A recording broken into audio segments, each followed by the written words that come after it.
Good morning. Welcome back, chat. How you doing? How's the microphone? Good, good? Time is an illusion, indeed. The timer did. I noticed that as well, TV. It was weird. I don't know why I was doing it.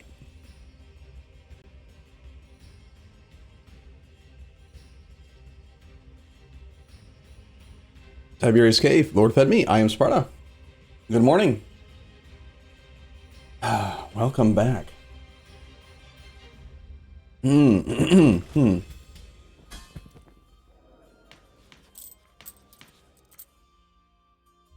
So we be playing games. Got a lot of Catalan culture that's not accepted. Not really relevant though. So I was trying to remember what we had done last in this campaign, and I have no memory of this place. New campaign? No, I think we still need to keep playing this one out a little bit longer. It's not often that we get to this stage of the game, and it just goes to show like how good innovative offensive is as an opener to actually play through and see the effect long term, see the monarch point efficiency that you end up with.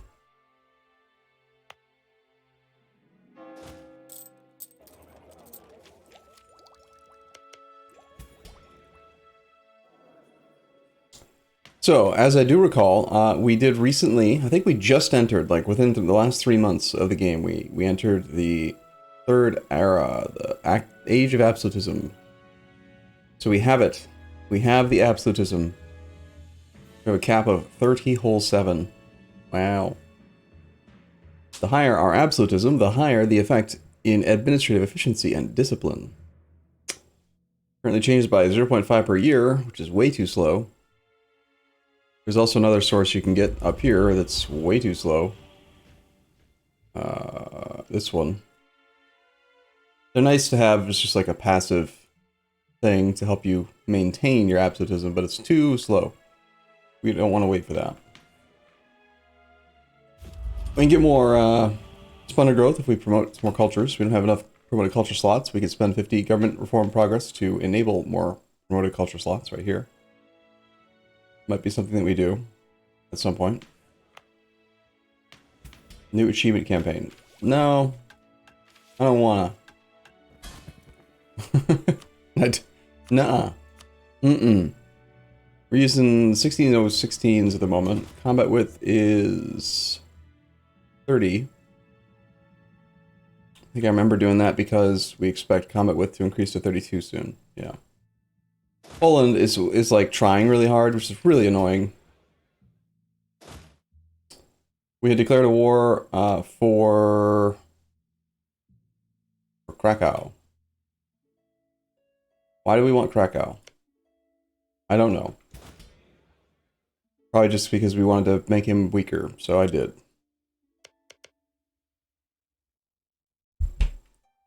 Am I well? I feel a little flushed.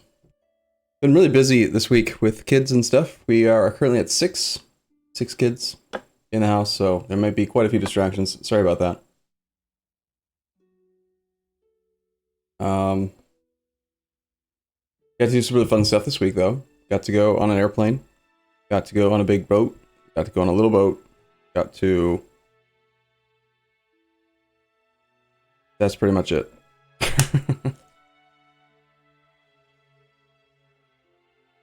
Snatched 4 kids more? I have 3 kids, so... 3 plus how many equals 6.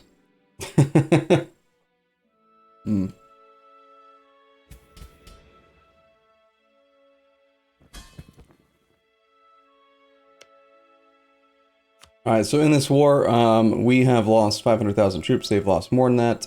This is also misleading because this is not including the people that we knocked out earlier in the war. Their numbers drop off. Stuff and things. I'm tired. Got a bunch of merchant-dues. We still don't control all of Italy. Oh, we were getting ready to like break our alliance with France. We already do that? Apparently not. We're still friends with France. France is also in war with Kilwa.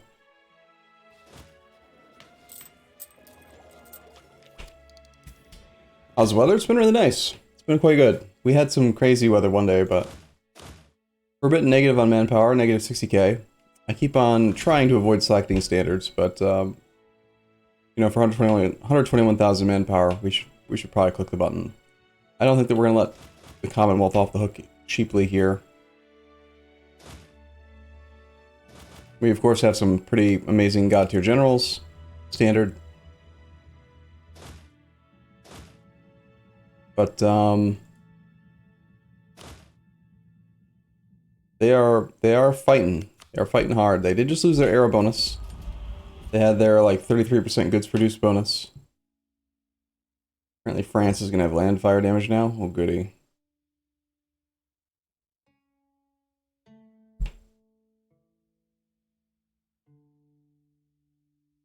Have I read the new dev already? No, I have not. Or maybe I took a look at it. It was the one about the... I think I did see it.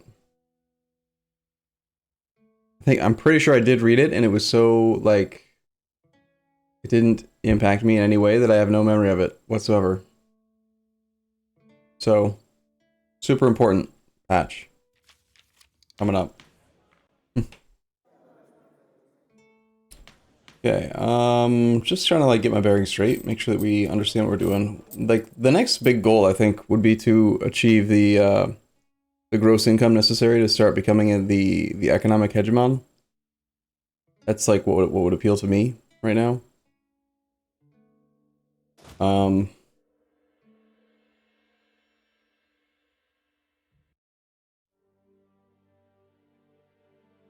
of blobbed in weird directions. Guess we decided to integrate Byzantium. We have no current subjects. And I did that to purge some of the nobles' policies. Noble privileges, rather. So we could get our absolutism kept up quickly. We can go back to having subjects now, we just don't turn those policies or those things back on. And in the meantime, we just have some allies. We're making 666 ducats. We are, yeah. Gross. 666.85.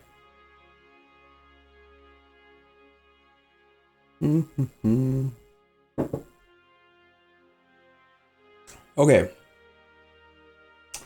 Well, it's been a couple days. I think I might be a bit rusty, but let's just dive in. This army was on its route over here to try to scare these guys off that siege. I'm like patrolling between these two. And these guys were piling in to reinforce this fight that they're going to do in Krakow. Hopefully, I think we might want to scorch this to slow their ability to reinforce. Maybe we can get an edge and they'll stop fighting. How many 33Y of Christ in 666? What? 33 Ys of Christ. I'm not sure what you mean. Alright, we've taken Podolia. We have no subjects to transfer to.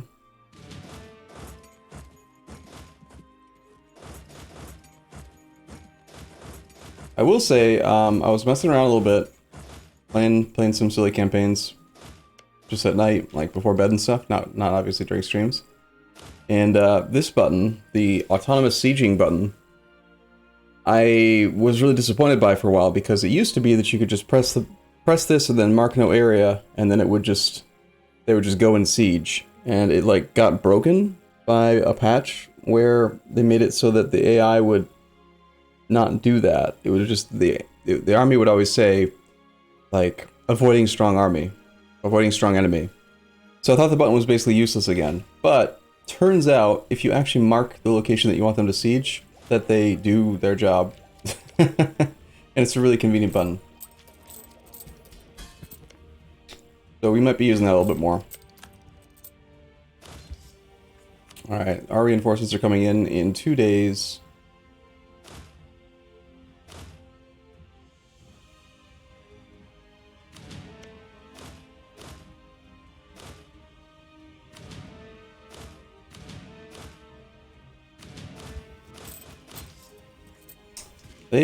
They really want to just like have this big huge everyone lose all their manpower type thing, huh?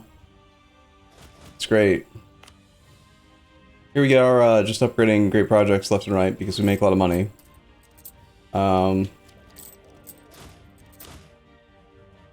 gonna have to slacken standards here. We want to really win the war well, like we did last time we fought them. But it's not a very, like, I don't want to be doing this fight.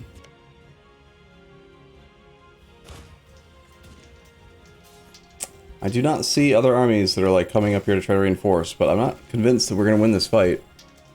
They have better discipline, slightly better morale, better tactics due to the discipline. They've got a significantly, well, that's not even true. They've got a very good general, 5-6. And we know that they have cavalry combat ability, despite the fact that it's not listed in the interface anymore. And they probably have Cossacks. Cossack regiments. Or Cossacks, rather. They're all reformed Eastern Hussars. It doesn't mention whether or not they're Cossacks. Did they, like, hide that part to the UI as well? Remember how you used to be able to hover over units and it would say, like, Janissary Regiment? Good morning, Averson.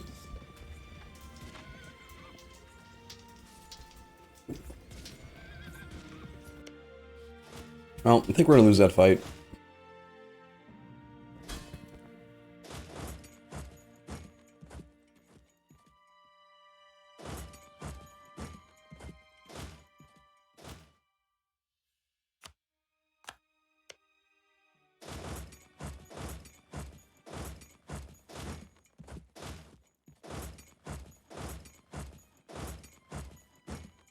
Interesting, so that fort being occupied by them is not helpful for us.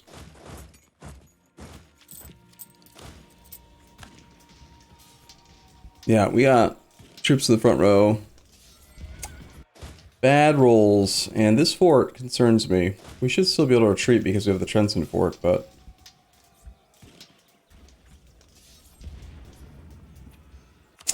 let's see where you guys want to go.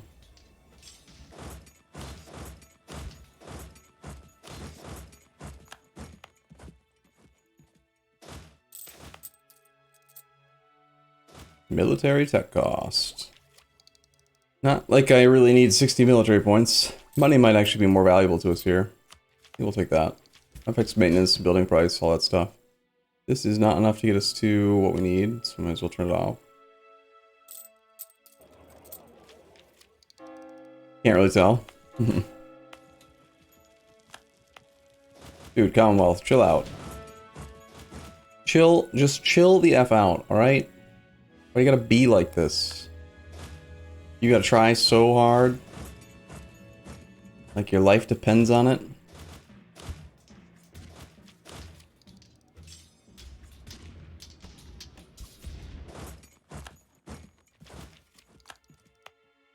They're just gonna keep on force marching into fight after fight after fight, aren't they? Yeah, of course they are.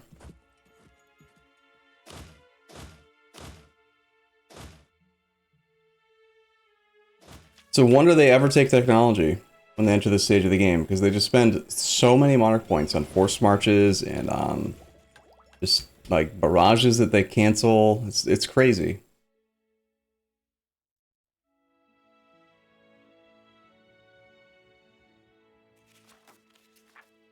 Governing capacity we've managed pretty well. And then we have some rebels that we need to deal with up here.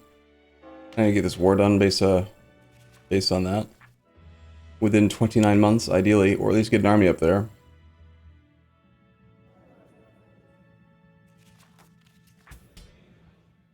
I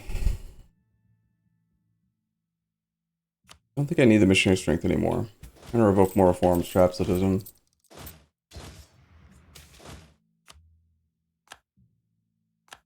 We have a coalition. Not ideal.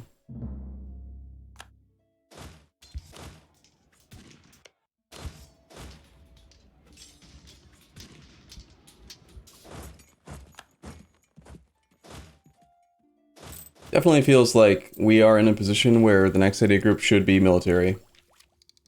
It's frustrating though, because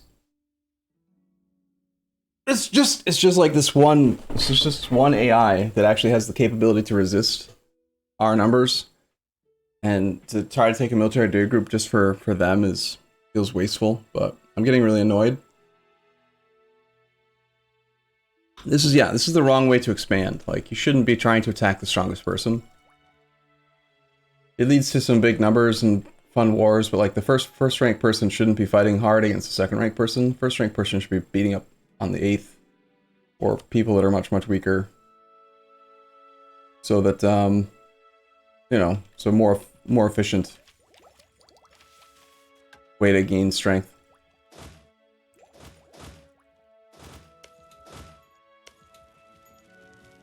Look at these 3-day sieges. That's pretty cool.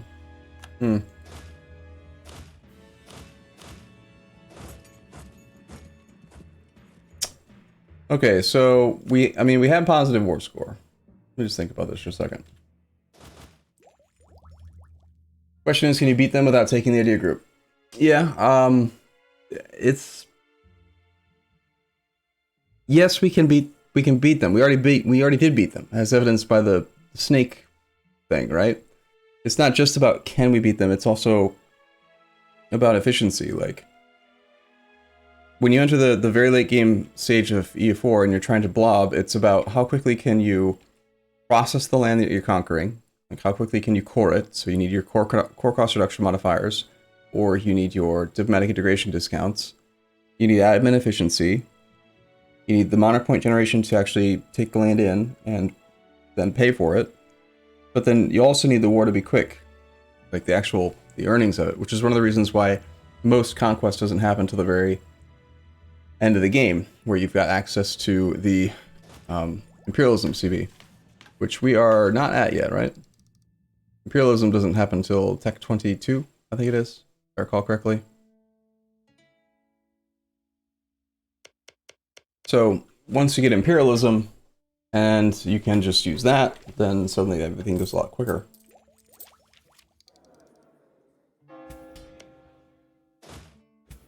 So, I don't know. I think that,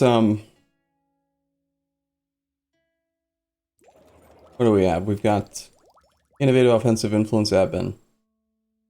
All these are like the 4 cornerstone idea groups. Everything else is not really necessary. From here, probably diplomatic, economic, and quality would be the next 3. Not necessarily in that order, but trade potentially if you needed the money, but we don't really need the money. I can see taking trade just to help get us above the economic hegemon threshold, but that will happen automatically. Like, it's not gonna take much longer for this to just creep up to 1,000. So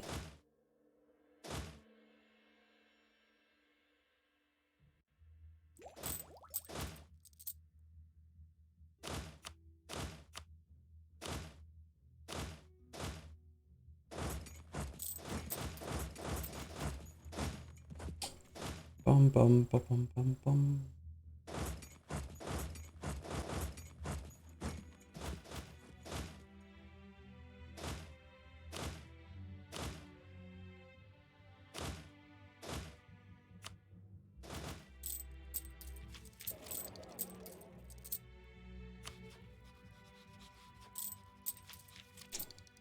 Okay.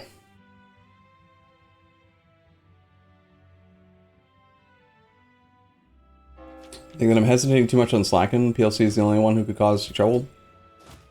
Right, but for me, it's about getting professionalism to 100 for the extra 10% siege ability, which helps out more than 10%, you know? Each percent that you get that's higher is stronger than the last. Really wish that they would stop trying to take so many fights. Really annoying.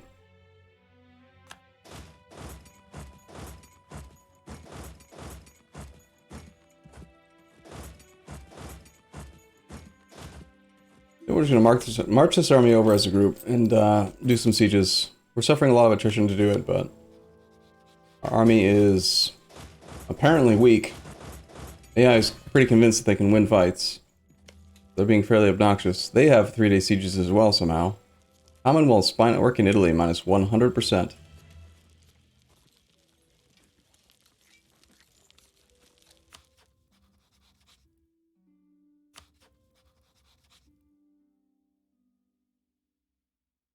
Interesting.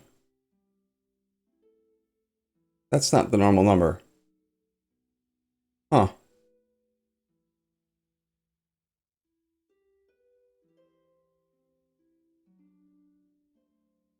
I think I'm running a incorrect copy of one of my UI mods that's actually changed the balance of the game a little bit. That's not good. Let me check.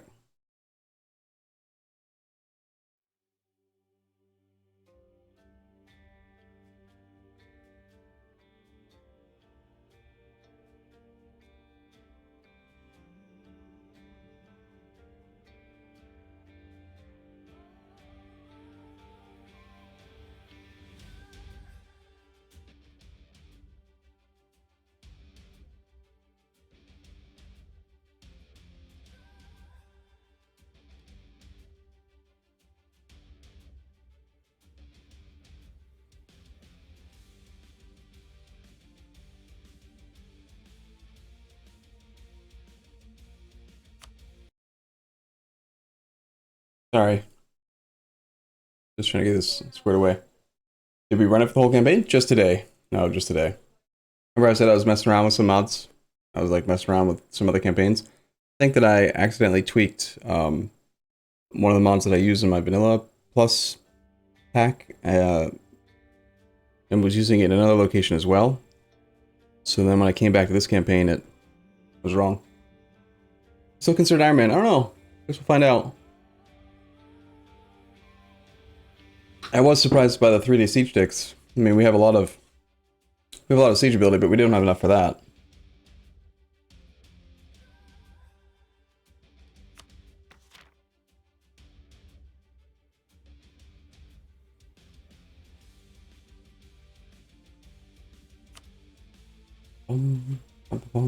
Probably not achievement eligible anymore. Yeah, but that's okay. It's back to what it should be. They should not have 3-day siege sticks. We probably also should not have 3-day siege sticks anywhere, but glad that I noticed that. That was weird. Sorry if you can hear people yelling across the house. I don't know why they don't just go into the room that they need to communicate in, but that's what kids do. Is there much value to be had in the aristocratic idea group, given manpower and leader siege Pippa gives? Aristocratic's not a bad option for certain countries. It's basically like innovative light. The 3 idea groups that are almost universally good are, because of just one idea, are administrative, diplomatic, and aristocratic, because they all basically pay for themselves with their cost reductions. If you think about it, like, no other idea group really pays for itself as well as these 3. But the things that it gives, there's just a lot of stuff in here that's not particularly useful. Like the mercenary manpower number, the noble loyalty equilibrium is not particularly exciting. Yearly army tradition decay sounds great until you realize that you can sit at 100 army tradition and you don't really need it. Like, the decay rate doesn't do anything unless you're actually having a hard time staying at 100. Manpower is good. The yearly absolutism 0.5 here is pointless. Cavalry stuff, pointless. There are a couple good policies. I do like the, sorry. I like the influence plus aristocratic policy. Also, force limit contribution plus 100 is quite strong. But there's just better options. Like if you're gonna go for an early military idea group, it should probably just be offensive. Okay, well, back to it then.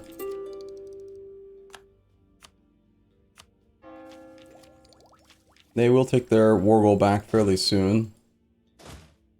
We're going to keep on rotating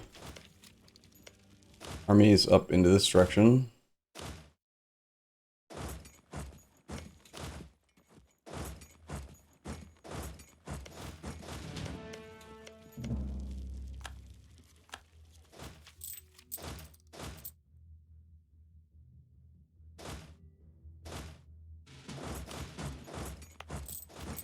Just gonna balance the armies out a little bit better.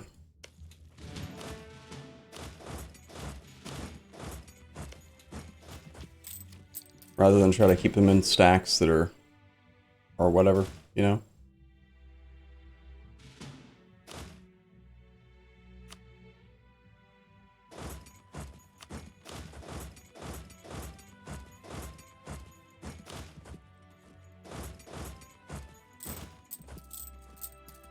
Game certainly does not run well.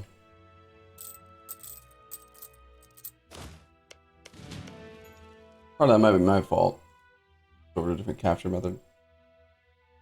Just a second.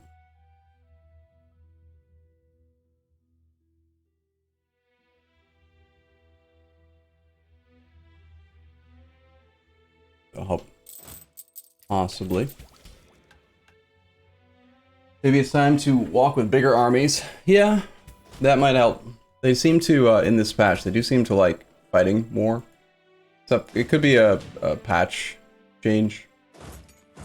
And I haven't adjusted to it yet. But it also could just be because they've got their cavalry combat ability and they think that they can win fights. But generally I try to avoid making armies that are so large that we suffer attrition just to march around. But it might be appropriate, might be smarter, like less overall loss to do that.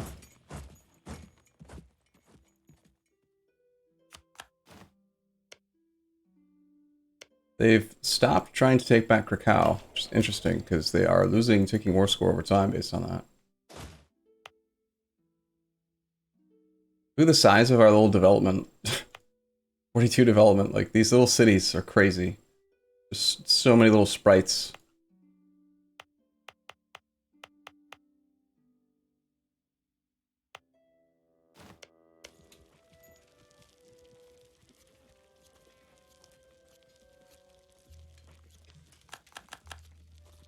Oh, the League War ends? It happened, and we kind of didn't notice it, so it wasn't particularly important to us.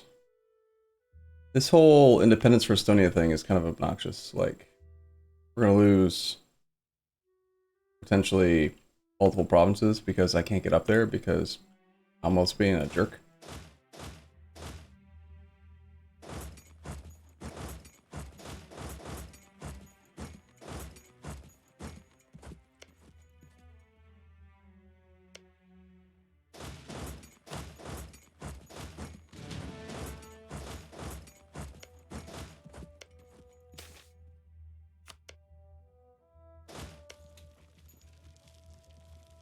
Again, he wants to take that back. They've got some rebels. Maybe for the first, like, thing that we do in this session today, we don't start off with a major, huge war with PLC. Maybe we should just peace out for Krakow. I know I wanted Krakow because we were close to having a merchant in the... what's this node called? The Krakow node. Of course it is. We were at some percent. This is the most important province in the whole node. And I think that was the motivator for trying to take it from them. Trying to get a merchant and trying to continue to weaken him. We're at -5 reasons to just take the thing. I think they're making gains. Can you lose provinces to rebels while at war? Yeah, sure. If they enforce their demands.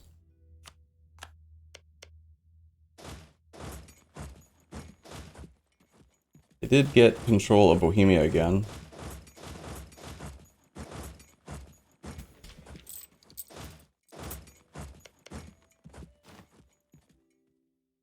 Of course, we keep on failing the siege despite having pretty significant chances at it. But of course, they seem to not want to fight anymore. I don't know why. They're reeling. They're like falling back tremendously. Either they have got rebels that they're trying to deal with in like a distant location, or for some reason they're scared of our army now. I don't really know why. Nothing's really changed that should make them now scared of the army. We died. And this caused the Mamluks to join a coalition against us for some reason. Neat. Because of the sudden extra 100,000 manpower? Probably not that. They have 159 mercs. Could be also that they started to take loans. Nope, they still have no loans. We've always had this disparity in income. It's not likely that they're war exhaustion, maybe? No, they still have no war exhaustion. I think it's just that they're getting to the point where they may have rebels that could pop up, so they've got to fall back to defensive positions. Something like that. That is a lot of artillery with no leader.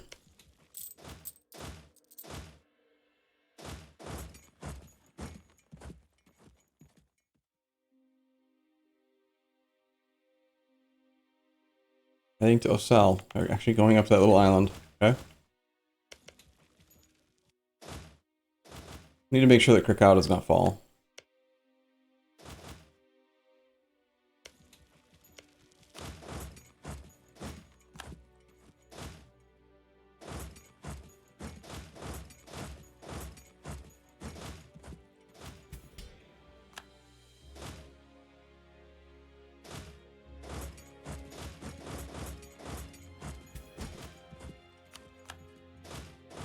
I mean, I'm happy that they're letting us do this. Like, they want to play the siege race game. We're pretty good at it.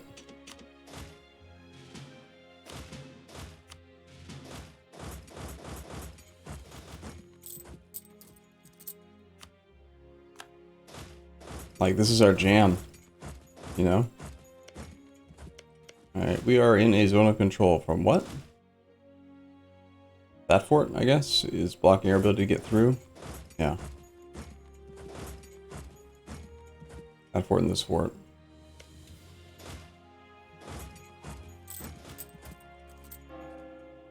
Well, we suddenly have 39 war score. Before the next battle, I think we will just wait until there's a chance that we could lose control of the war goal, and then go from there. In fact, we're basically at the Monarch Point cap for admin points. So I think maybe we just peace out now. Yeah, finally an opponent that we finally an opponent we have forts that can be sieged. Like, it's so impactful. Like, I'm really annoyed. Part of the reason why I was gone for a few days is I was getting annoyed just playing against vanilla AI and having no war score from sieging down any forts. And so I was playing, like, I checked out Beyond Typus again, and I checked out it wasn't Excel Bell, it was just like I don't know, just like a different configuration for the AI's economic stuff, and they were actually keeping forts and stuff. It's part of the expanded mods series. I'm gonna give that fort its 14% chance, and then we're gonna probably wrap up the war.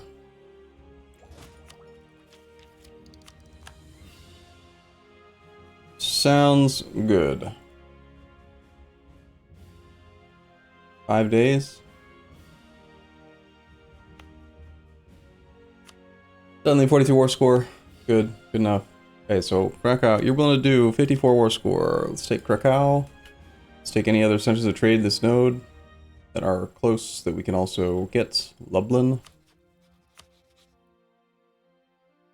Could isolate their capital so they're forced to move it. Maybe we can take it in the next war. Aggressive expansion's okay. I think we do isolate the capital. Beyond that, I don't remember what other plans that I had. Doesn't really matter too much. He was supposed to basically be dead at this point, but if he wasn't already, he will be now. I wanted provinces in the Baltic? Oh right, I did. I wanted Krakow, and then I wanted to also get the merchant out of the Baltic. You're right. We were at 41.9. We just needed to take it like Danzig and something else up here. Königsberg, perhaps. Alright, so let's still plan to isolate the capital, but also, if possible, get something up here. Maybe the capital doesn't need to be isolated. Take the war gold, plus take these things. Danzig.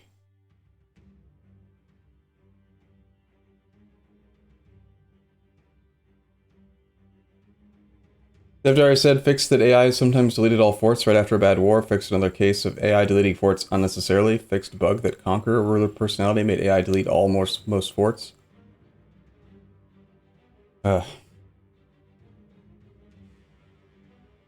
Again, that's good, sure. From my perspective, it's embarrassing that, like, shouldn't they be embarrassed that those bugs made it into the game?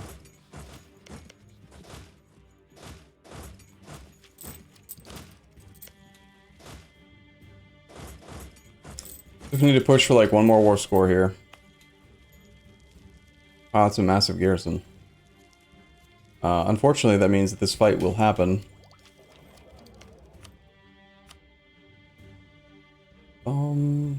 Thinks that we're so close to acceptance, but not quite there. Could do a barrage assault on one of the weaker forts, possibly. But even then, we're not going to get it done in time for this army to engage.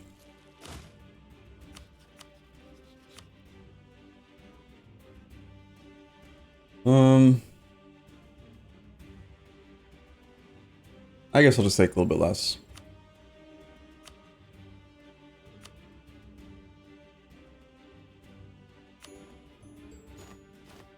Yoink. Yoink! Danko. How did our rebel situation look? Rebels were dealt with. They took care of the rebels problem for us. Devs also said this about that.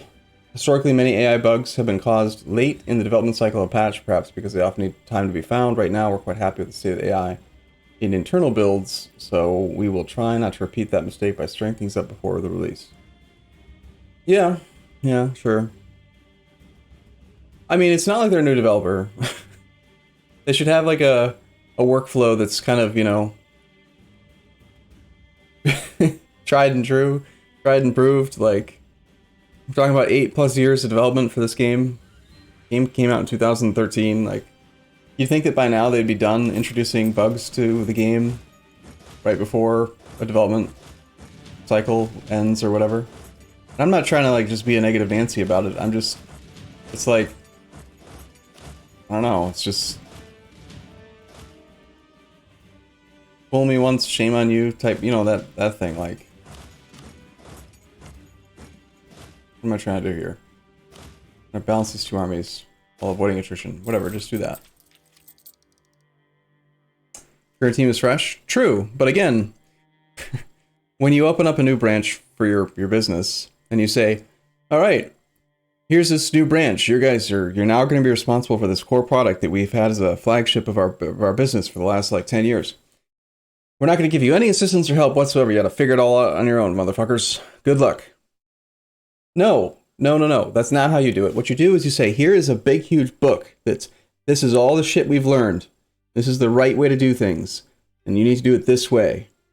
And we're going to walk your hand through it for the first, 6 months or whatever, so that if you have any questions, we can answer them for you. But you're going to follow this template because we figured it out. Right? Like, you shouldn't, like, there's no excuse. Oh, it's a new development team. No, it doesn't matter. That doesn't matter. That excuse does not fly.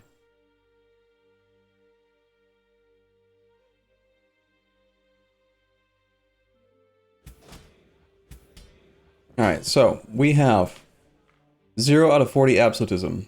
We're at peace. We want to do harsh treatment. So there's a thing we're going to do. Right now, harsh treatment is at minus 10% cost. We're not one of the nations that has the generic missions, but even still, the very first Splendor reform that we're going to take is harsher treatment, minus 50% harsh treatment cost. That's going to be where we generate most of our absolutism fairly quickly, just by suppressing rebels. For now, harsh treatment would be pretty expensive. 180 military points per click, down from 200. But trying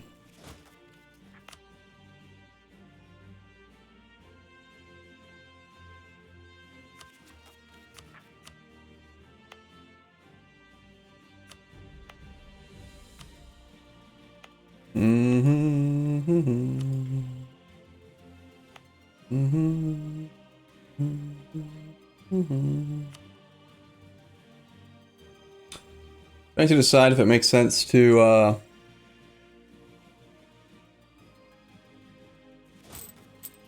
get some absolutism before we do these cores. If you hear children screaming in the background, it's perfectly normal. Don't worry about it. They're just screaming, okay?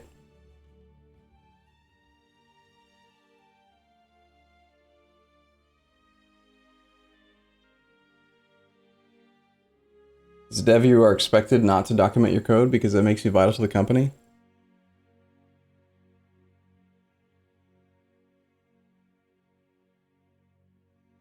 Hmm.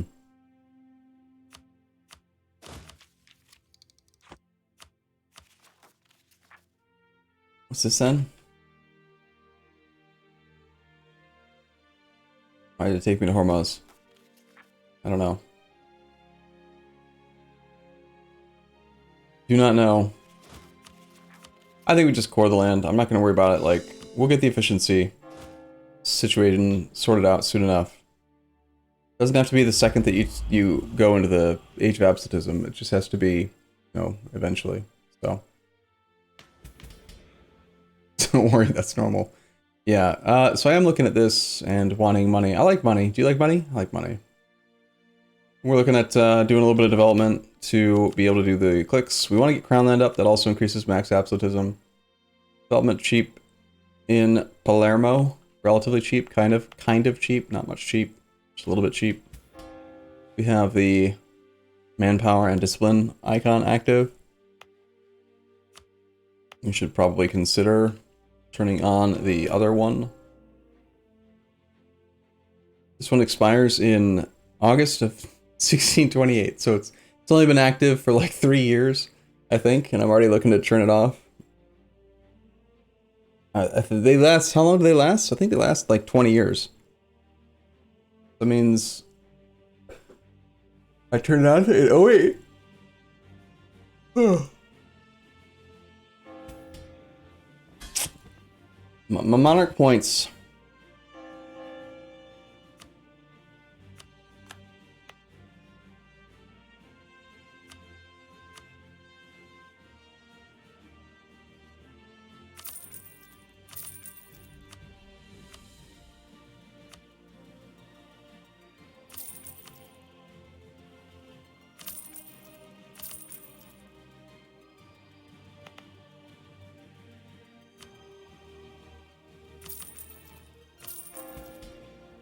Alright, I'm just trying to do enough that I can actually do this click without causing problems.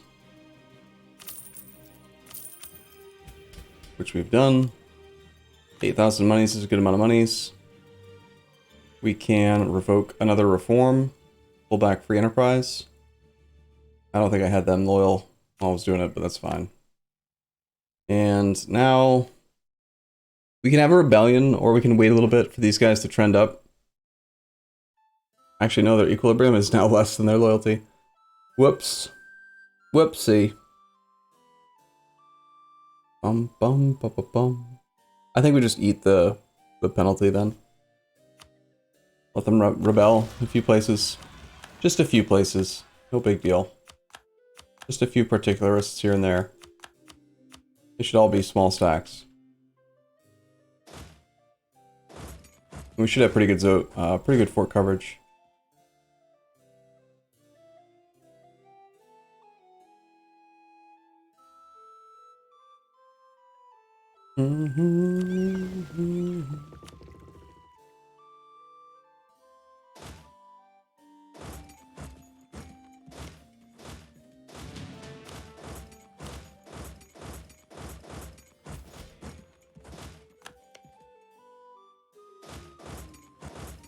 So much micro required. with larger countries. Kind of annoying. Nice when you have a tiny little country, you know?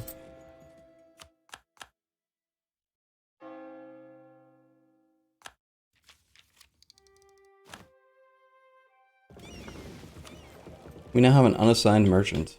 Ooh-wee.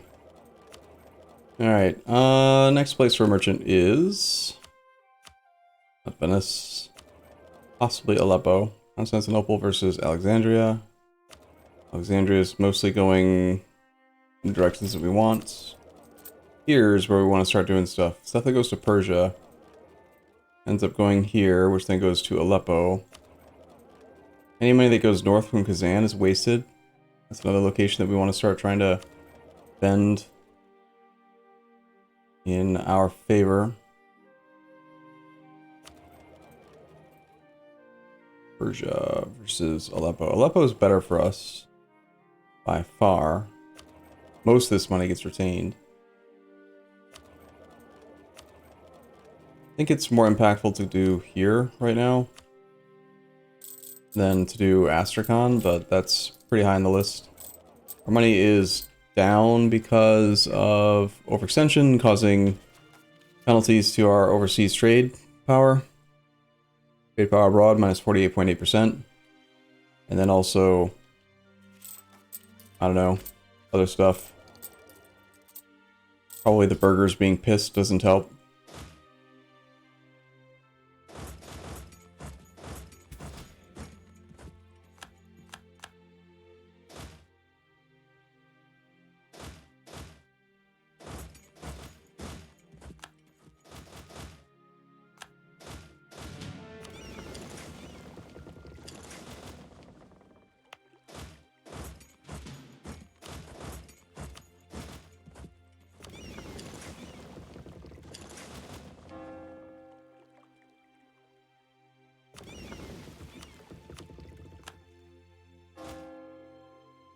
I'm guessing at this point that our ships probably don't need to be in the Constantinople node. They're probably strong enough that that's not really something that's necessary anymore.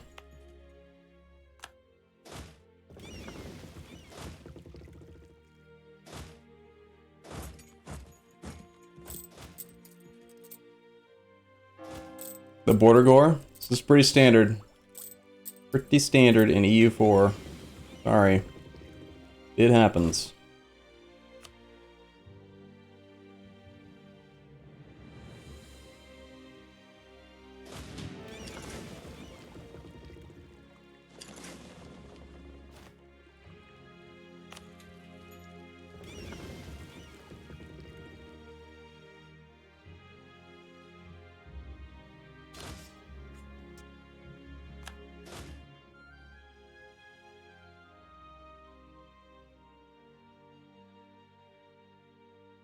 Monument. My voice. Just happened. Monument. There we go. That's better. Alright, any armies missing? Any rebels not being taken care of? I think that we got them all. Means that these armies should be okay to drill.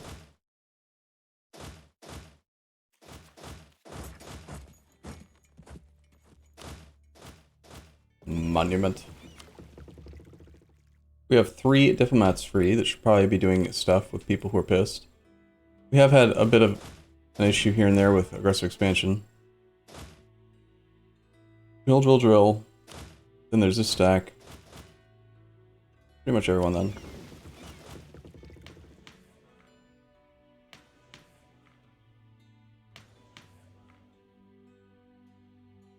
Changes by 0.5 each year. Wow. Alliance offer from the 3 leagues. We have 3 out of 6 relations open. We can get alliances just to prevent people from joining coalitions and rivaling us. We should look to create more more vassals. Bork! Bork! Bork! Bork! Bork! Bork! Bork! Bork! Bork! Bork!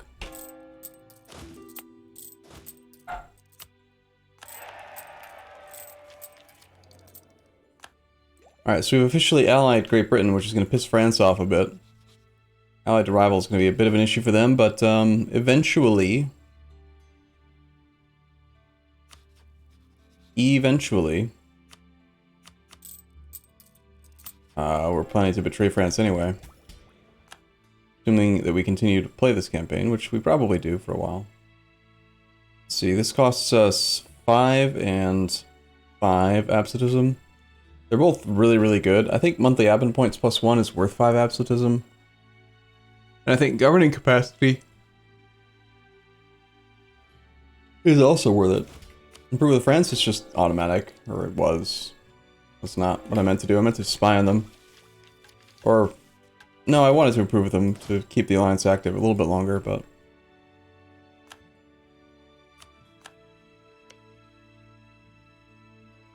Don't need governing cap now? I mean, you say that, but we're going to gain a lot of governing capacity. Like, we're going to consume a lot of governing capacity as we expand and blob and whatever. We have 16,000 monies and multiple places that we can upgrade. Reform progress growth plus 10% in a week. This gives basically nothing. This gives religious unity plus 15%. And a massive stab cost minus 10. Wow. And then this one gives us missionary strength. That's useful. Guess we do this one. Does the state's governing cap affect you by your percent modifiers, or is it just flat? It is affected, yes. It's just added in, just like with tech. So whenever you get an increase to your governing capacity here, it affects this basic number. So when you look down the list, clergy land rights is right in there, plus 100. It's all part of the base, then multiplied by the fully administrative bonus. I think we do kill some babies. And some extra money, because I just want it now.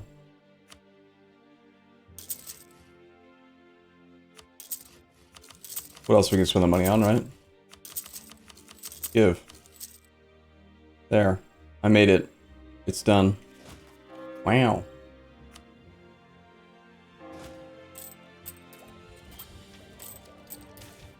We have 95% control of the Venice node, and this money is just disappearing into the ether. It's funny. Still think it's better to not collect there, though. Almost positive.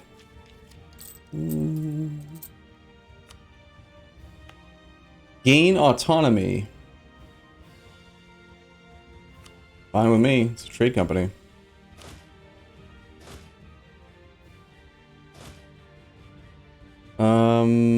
This army we can relocate down to here.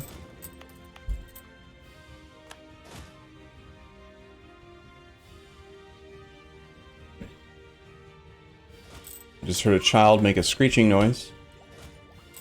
It's a little spooky, but totally normal. Everything's fine. Nothing to worry about here. No problem.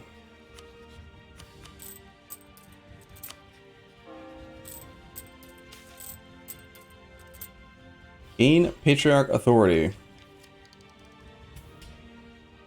50 Evan points for Patriarch Authority. We don't have the cap.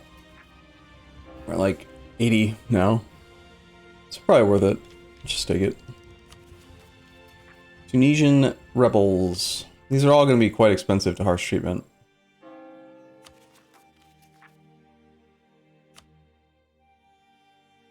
$48's not bad. So the idea with harsh treatment to increase absolutism is you're basically converting military points into admin points and diplo points. You're spending your military monarch points to increase absolutism, which then makes it cheaper to core and cheaper to integrate. So it's effectively spending the one resource that you can't spend on integration, which is good, typically. Yeah, Venice is not a good node. It's the worst of the 3 end nodes by quite a big amount. Running manpower edicts everywhere, which is quite expensive. Not really. Not that bad. Considering that we do have churches everywhere, or rather courthouses, that does affect state maintenance by enough to usually make it okay to run edicts. So it'd still be better if we didn't have to. But we need the men. We need the bodies, the children.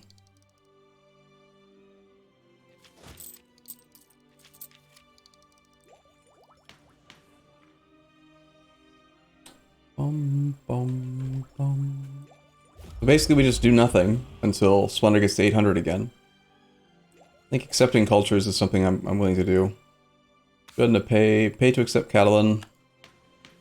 When we get to 50 government reform progress, we will switch off bureaucracy tier 3 to maximum promoted cultures so we can get more splendor growth.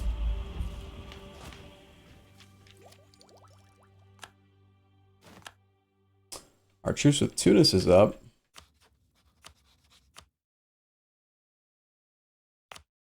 You don't say. Just go ahead and pay to upgrade all of these so that they stop telling me about themselves. Alright, that was occupied by France. We weren't able to take that from them. Something.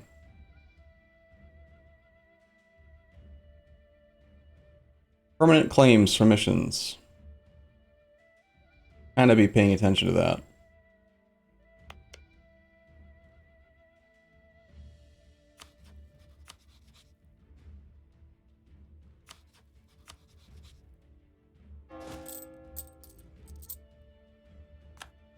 Ottoman's truce is up.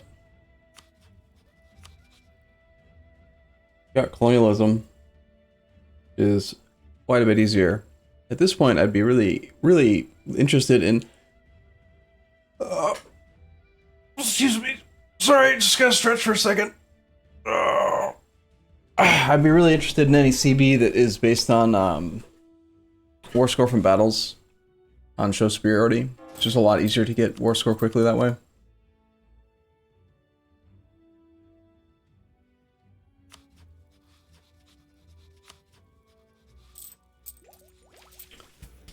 But,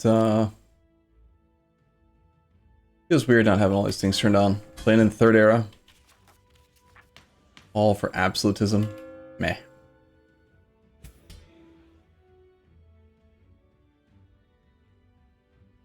I'm not even sure. I haven't done the math, but like I feel like having this click every 5 years, the money that you get from it is probably better than just having a little bit more max absolutism. We got like 8,000 gold, you know? Religious ideas? Not necessarily. It's more like I want imperialism. Imperialism would be great.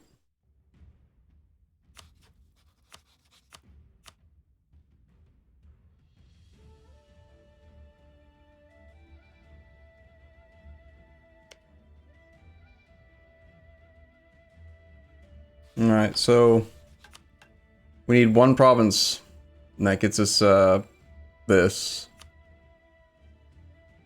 And this one wants us to have everything in the Aleppo area. We need 2 provinces to turn both these missions in. 50 prestige, wow.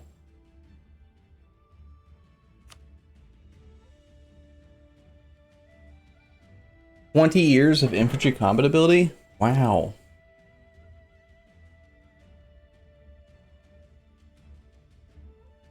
"10 legitimacy? Wow.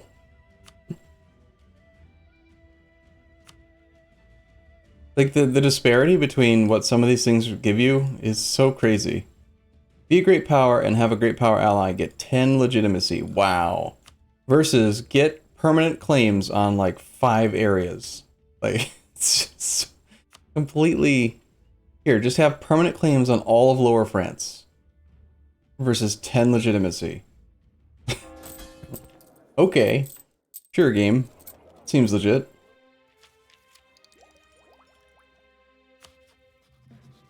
Well, I think we need to dump France, because he's blocking our mission tree. Oh, imperialism is, yeah, it's based on capital occupation, but imperialism also has a, I think it's an innate minus 50% cost or minus 25% cost. That kind of also just makes it easier to take stuff.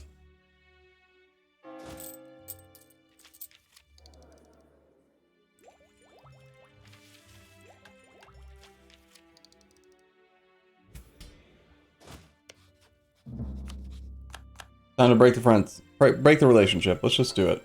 Let's cut the tie. Nothing else to use France on that matters. Bye bye France, we're not friends anymore. We're gonna rival France as soon as we're able. Take apart some of their stuff. In fact, we can fight them right now by attacking Trent. Trent would bring in Brandenburg, who is the emperor.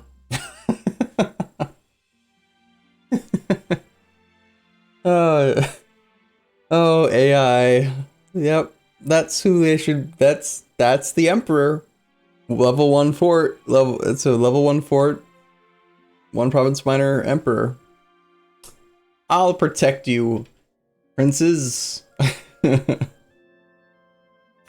He's got 18,000 troops. I mean, that's pretty impressive on 13 development. 48% devastation. Jeez. Anyway, he'll bring in his friends too, so a number of people would join.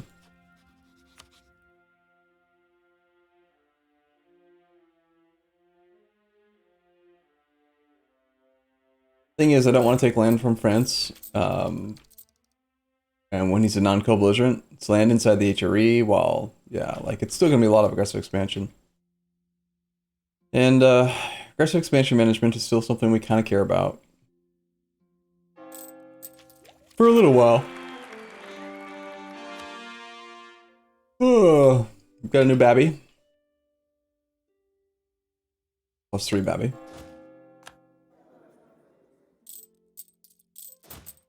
Co-belligerent France? Can't co-belligerent. He is a, he's truced. You cannot co-belligerent. Declare a country you have a truce with as co-belligerent. So. Sure, let's just go fight.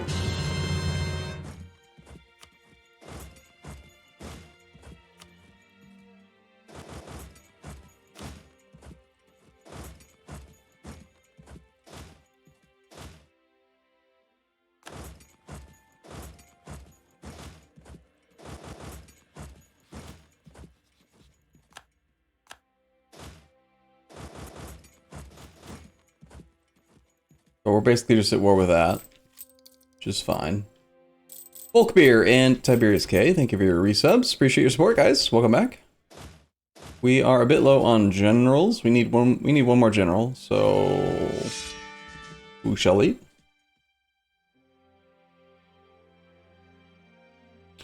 The one with the sweetest tongue? Yeah, it's mostly based on who has the highest current legitimacy, who has the highest diplomatic reputation. Diplomatic reputation's way, way overvalued when it comes to who gets voted for. I spelled it wrong. Aversem. Oh, that's a very good general. We accept. We accept you.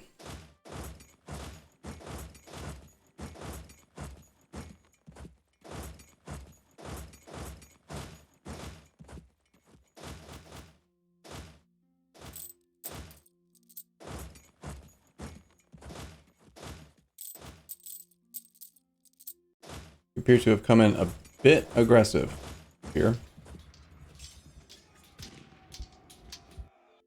And the French say no.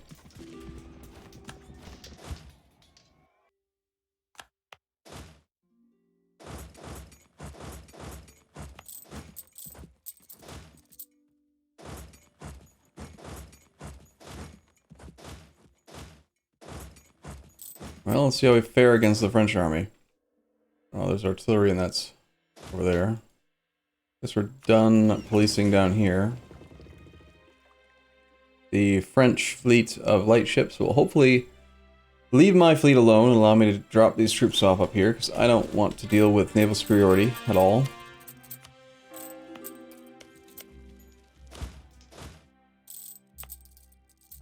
That would be the French, yep, forced marching everywhere. Like you do.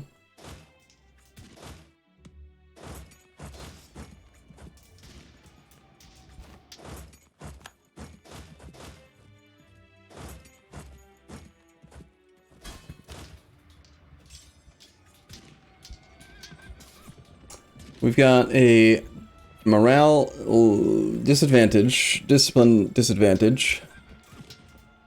Yeah, their troops are strong. Yeah, it looks like more and more, even not just the Commonwealth, we probably do need to take a military ID group for some power. Our national ideas just aren't quite enough to allow us to win on our own.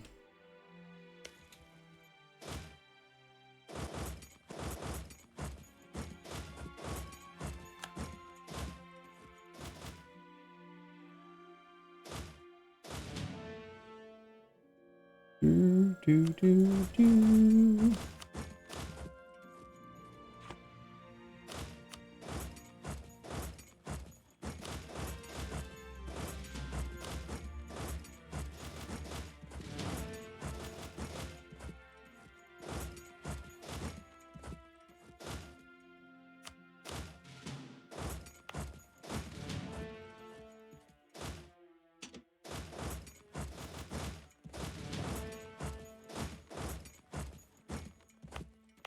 Settle down now, France.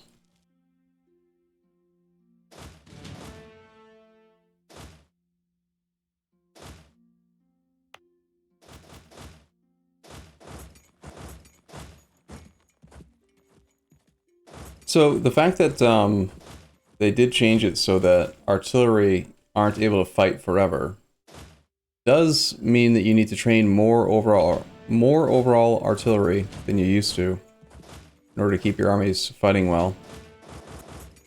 Used to be that you could just have 60, well, 40 to 80 artillery, depending on how many fronts you had. And now it looks like you need significantly more. That's interesting.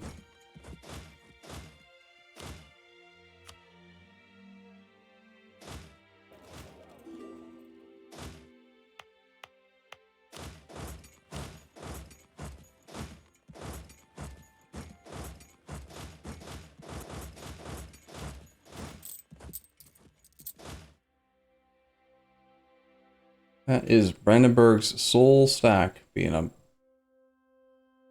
jerk face up north.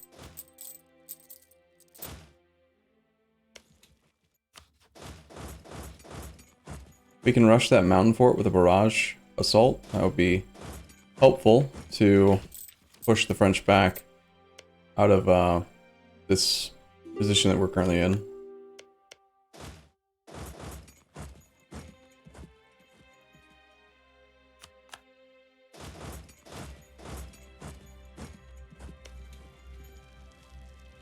Might not even need to do it, because we do have pretty good siege speed. 28-day siege tick in the mountains is pretty good. I think it's worth a barrage, just because he is likely to force me back. Like that army is going to engage our leaderless stack. Whoops. Didn't realize we had a leaderless stack. Must have just seen that general die, and I clicked off the alert before I could do anything about it.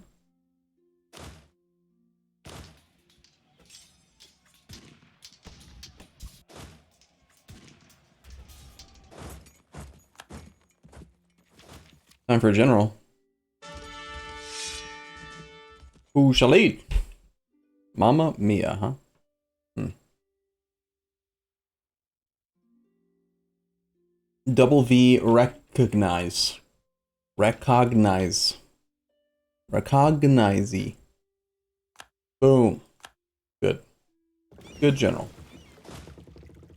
Can't assign you over there just yet, though. Attrition is irritating. We should probably have a better siege pip general move in over there. Got 4 siege pips here. Let's have 4 siege pip. A 4 siege pip guy go over there.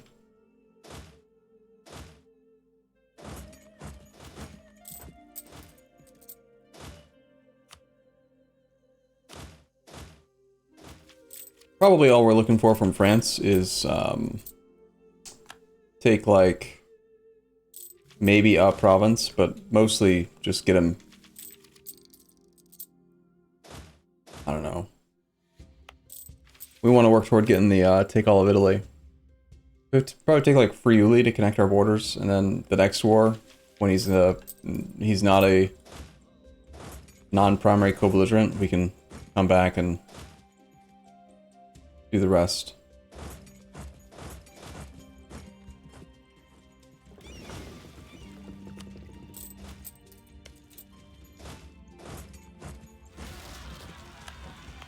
Venetian separatists? But why? What did I ever do to you? Getting unlucky on that siege. The Tuscan Barbary Coast Company will expect us to do something. I hate these because they always want us to do stuff. I pretty much always just say no. I like invariably forget that they asked me to do a thing. So yeah, I don't like to do that.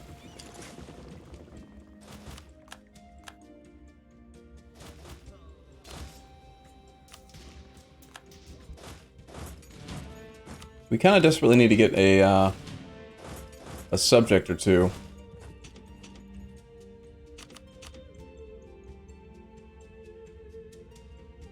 Just so that I can transfer occupations and actually see my occupation, my fort occupations.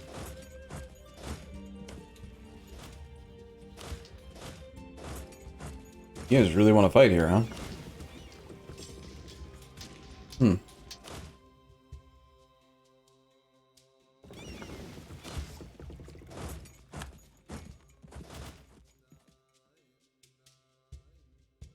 The Emperor, Kos space Emo, is strict. Indeed. Fair enough.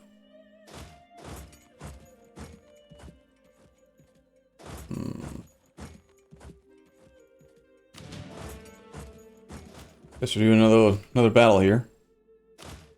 It's relatively fine.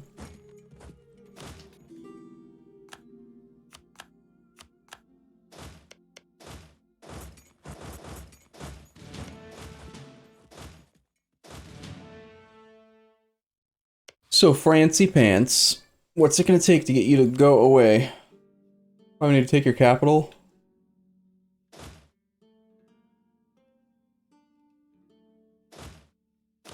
It is not a fort. That's just pure infantry.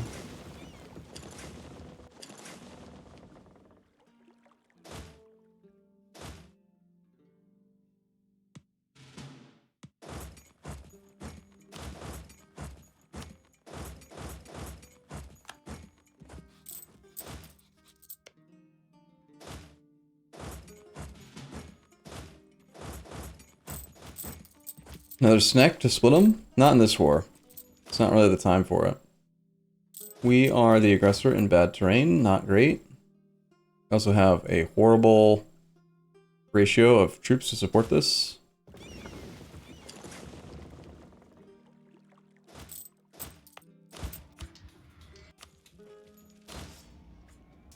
That's not good. Most of the artillery got protected though.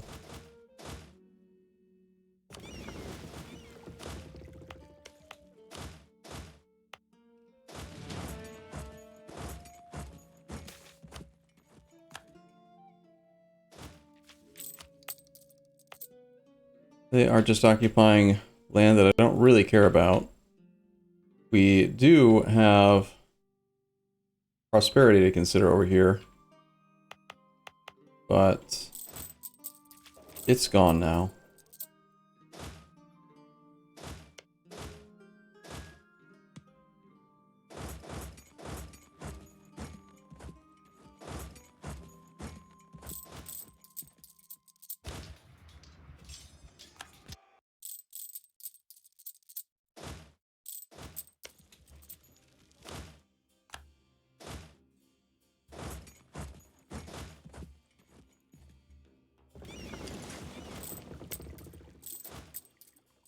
That's so we're fighting against Silly. Where's Silly's? Oh, Silly's right here. Right. Could you go away? You like not exist anymore? I don't feel like you belong on this map anymore.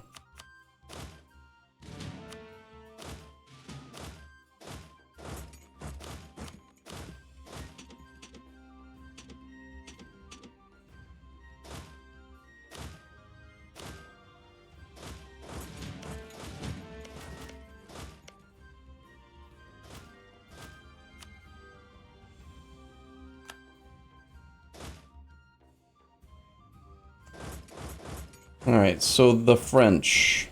The French. They're trying hard.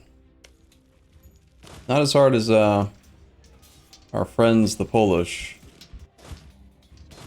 This army is getting annihilated. That's not good. I'm guessing that army's gonna get annihilated too. Sweet. You are probably not willing to accept yet. Actually, you are. So way too much aggressive expansion. Part of the Empire. And it is a non-co-belligerent. It would be great to make them not exist, but for 25 aggressive expansion, I can't justify that. It's a 21 development crappy province. There's too much other stuff that would be more valuable for us to take.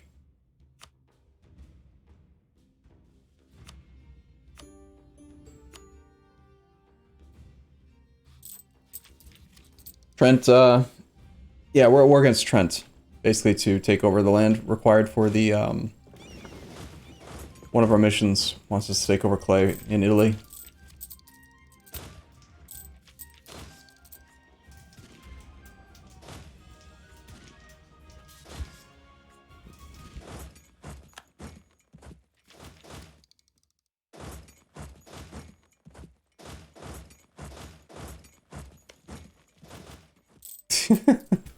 I don't know if you guys can hear my my niece upstairs is just going, "Mommy, mommy, mommy." Doing the classic like, "Pay attention to me, mommy." Like it's over and over and over again. It's kind of funny. There was this Brandenburgian army that I wanted to go deal with. Like all these little tiny derps are really annoying. We are slightly over the naval force limit, but not by much. We got buildings to build. Oh, hey, we can make centers for kids who can't read good. I forgot that was the thing. I did those development clicks. And then, yeah, whoops. We were probably supposed to build centers where kids can't read good first. Probably. Technically, we should spend the money on places where we would be likely to do development. And that way, we can take advantage of it. It's like Tarragona or whatever. But doesn't sort it in an order that makes any sense, so too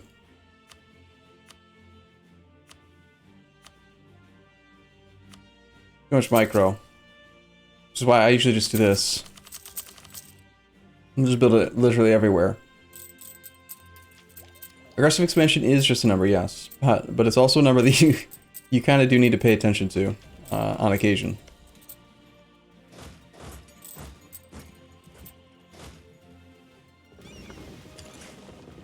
One of these armies is going to have to hop across and deal with the Tunisian stuff.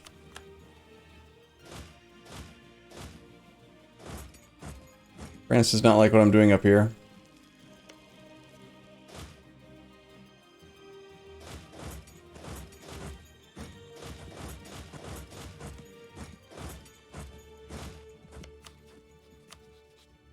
We have 17 war score with France. Taking some heavy losses. 150,000, they're 201,000. Which is just not a very good ratio. Definitely feel the need for quality ideas. Next.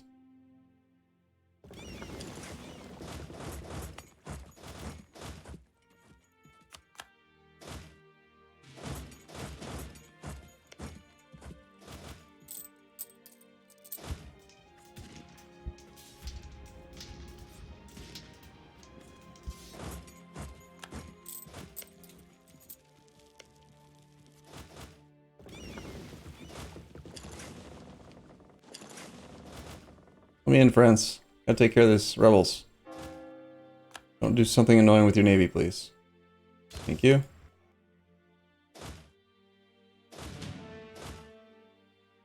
Okay, and one of these armies can now go up to here.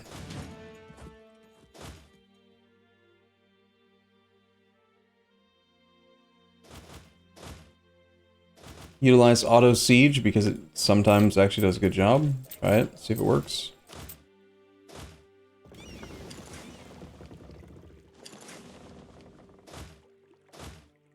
France does not like my army hanging out here, trying to zone him out of that siege. Guess we're just gonna back off and hope that he doesn't want to fight a 90 stack. He might though.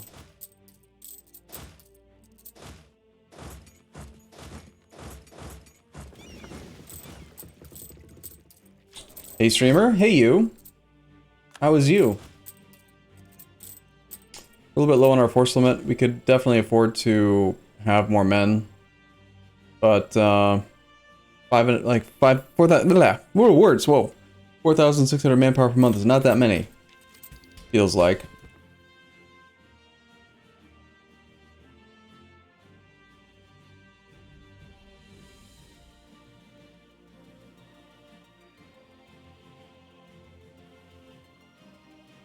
Krakow, we're at 35%.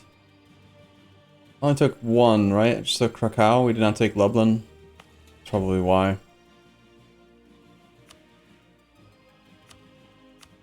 We've got the trade depot upgrades that we can do, which are probably worth it in some places.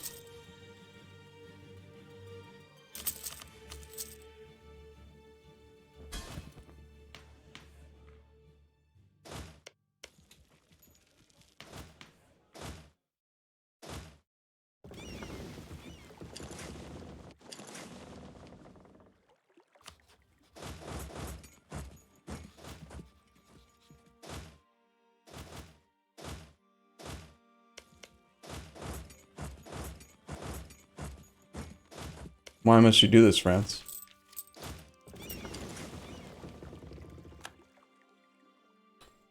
I've got the 26th. So we basically have to give up our breach in order to try to defend.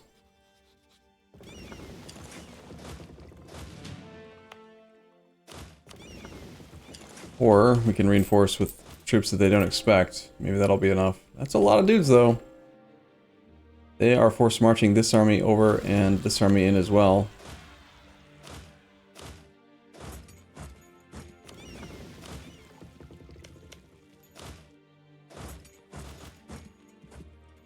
France, why? Why, France? Why you gotta be like this?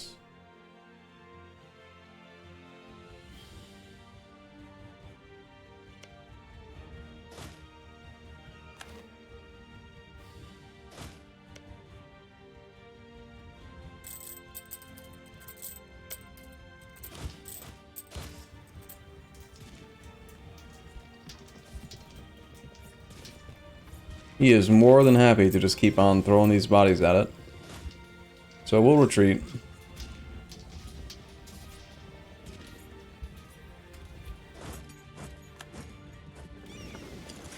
The actual war score means nothing to me. That fleet is heading into Ligurian Sea. Back up here if we can. Did not make it.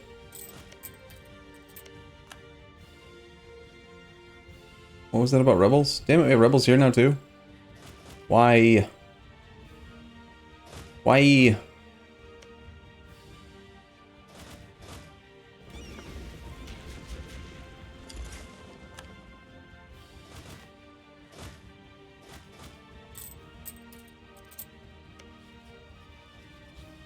$290,000 soldiers for France with 150,000 manpower versus our only 250,000. We have 156 days left if we want to get innovativeness from Diplotech. Of course, we don't really care for that.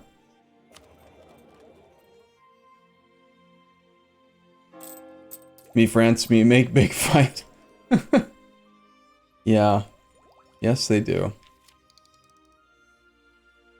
So part of me wants to continue doing development, because that's just how we increase our power more. But I also want to just be sort of lazy and just take tech early so we can get the next idea group started. We need to build universities everywhere. Still.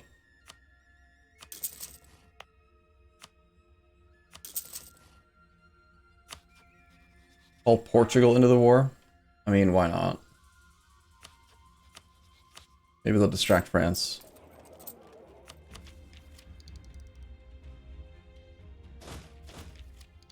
And we could slacken. 111,000 manpower if we slackened. I don't know why this ship is just chilling here, but group up. Okay, 69 light transports now. Nice. Very nice.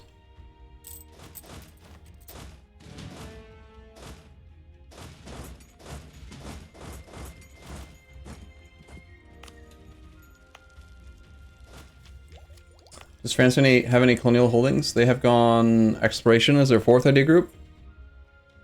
They do have... Looks like they've controlled all of the Caribbean. And maybe they're starting to get involved with... I guess this is Colombia.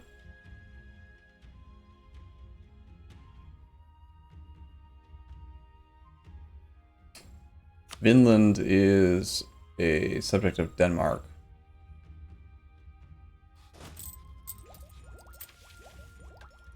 Is it just me, or does France have more troops than PLC did? They had better troops, I think. And yeah, they do have more. PLC is definitely hurting. Like, they pulled out all the stops to fight us. They were, that's what every AI does, you know? They had like 170 something mercenaries. Now they're all gone. PLC had no loans. Now they've got 2, which is still quite a lot of money that they owe. Maybe we're going to see them delete all their forts now. Who knows? They're one of the few AIs that I've seen actually upgrade to level 2 forts.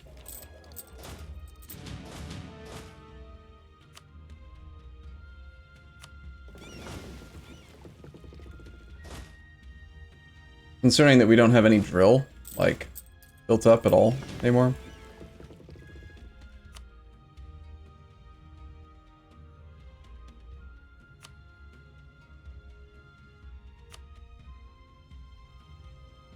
Rent. Stettin.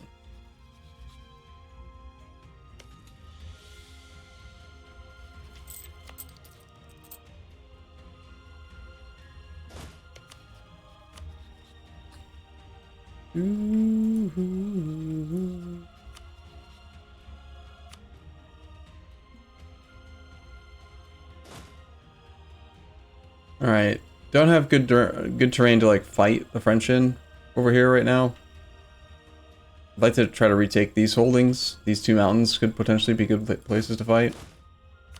We can sneak these armies across.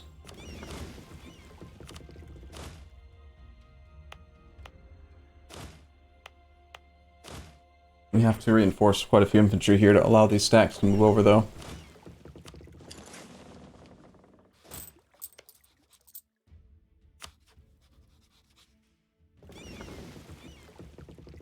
That's also a good location to go fight. I think we'll pull the navy together.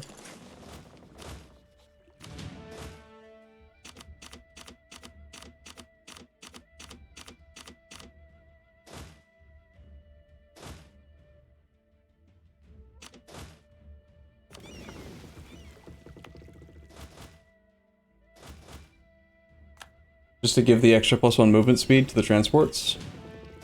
And also the extra power to make them not want to try to fight us. And I think we'll try to bomb this location here. So we land and we immediately get a +3 advantage. Full combat with engagement. We have no army, no like reinforcement troops for that stack, but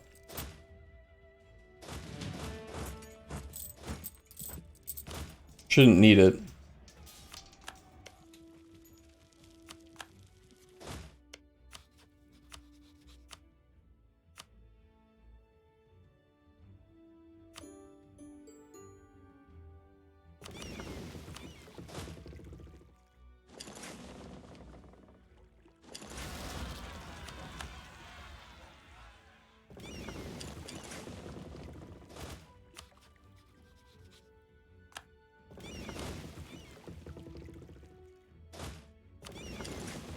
We had that one rebellion over here I need to fix as well.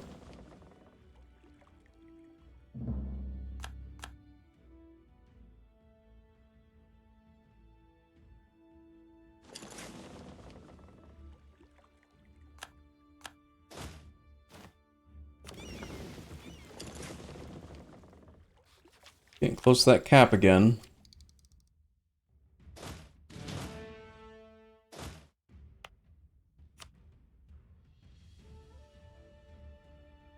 The off-center mandate is bothering you. Off-center mandate. This? Down here? Talking about this?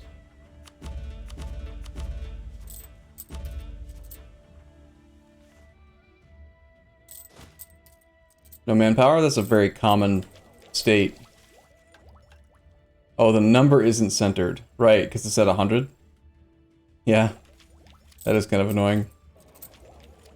Sorry. Blame Artemis.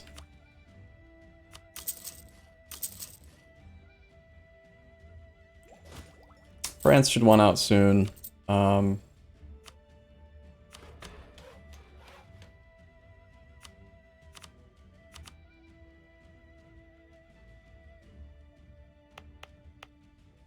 Feels kind of wrong to be doing a lot of development when we don't have prosperity, we don't have loyal burghers, we don't have the manufactory or the universities done.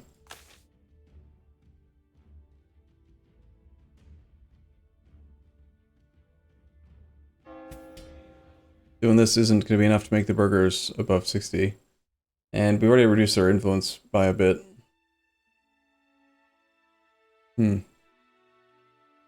Any country, privateers has less than 3% trade power. Protect against piracy agenda. There's pirates here, and you want me to stop them? We'll do that, and then we can turn that in relatively quickly just by having our fleet go protect there for a sec.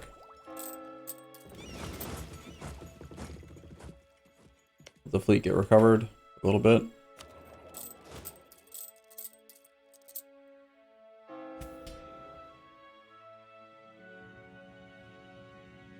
The autonomous siege stacks are actually pretty convenient, right? They're knocking people out. I'm not paying any attention to them, which is great. What we want to see.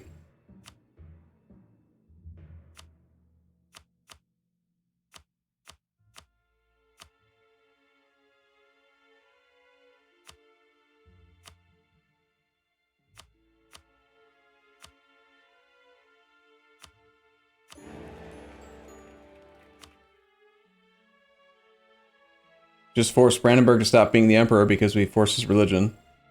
Now the emperor's Hess. Kind of funny. I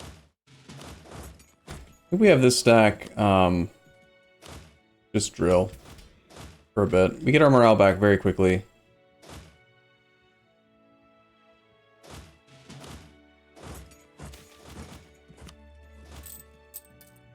And I'm hoping, this is working out, that France is being distracted by the inclusion of Portugal in the war.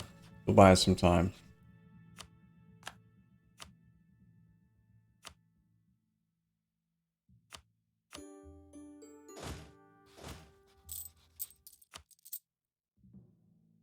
Kallenberg, Cologne, Francie Pants, Hesse, and Nassau. Hesse Pants.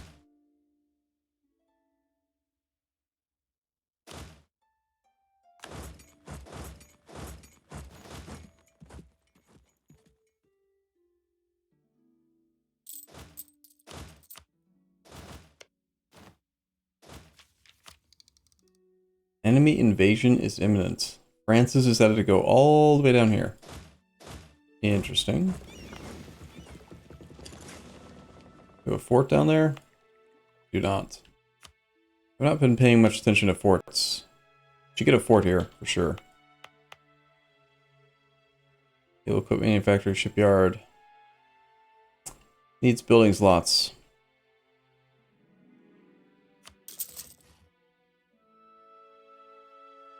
Which means that it needs a center for kids who can't read good to make it cheaper to do development here so that we can have a bit cheaper time. Continue the Renaissance.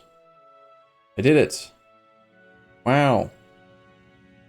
20 years of institution spread. It's kind of useless right now, considering that we already have the institution.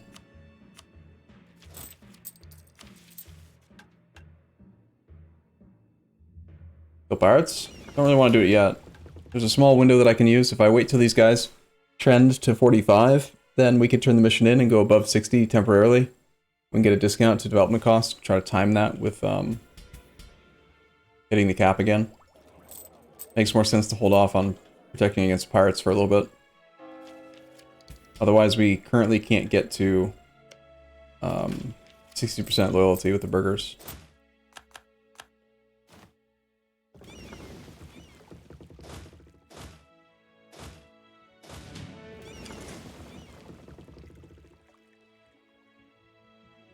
May arrive on the 28th of February.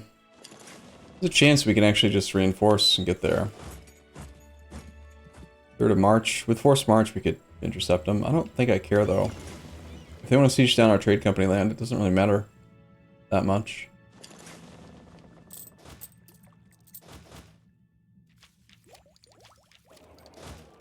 Ugh, I'm tired. What part of the game are you starting to lose enthusiasm for playing? I don't know what you mean. Like, the only thing that really, like, causes me to lose interest, it's actually not the blobbing that much. It's the performance. The game's performance just gets so bad that I lose interest in, like, dealing with the bad performance.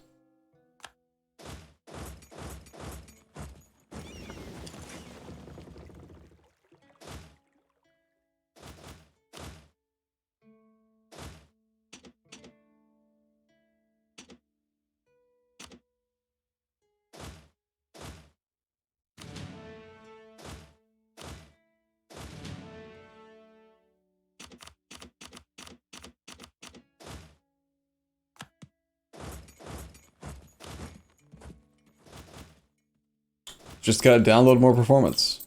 You know what? That's a great point. I should have thought of that.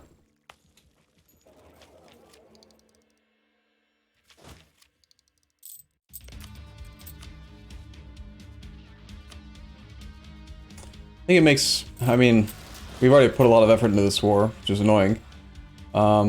Makes more sense to just white peace France and take Friuli in the next war then as well, because he is trying obnoxiously hard.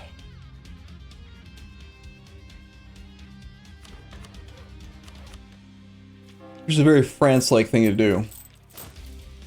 All the AI try obnoxiously hard.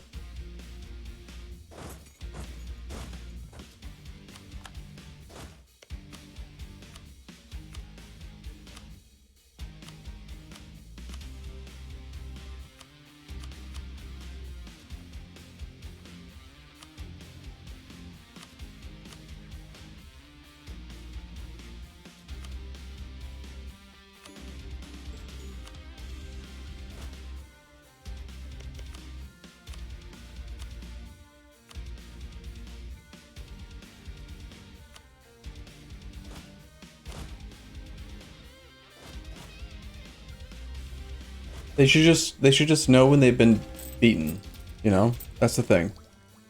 A religious map? Sure.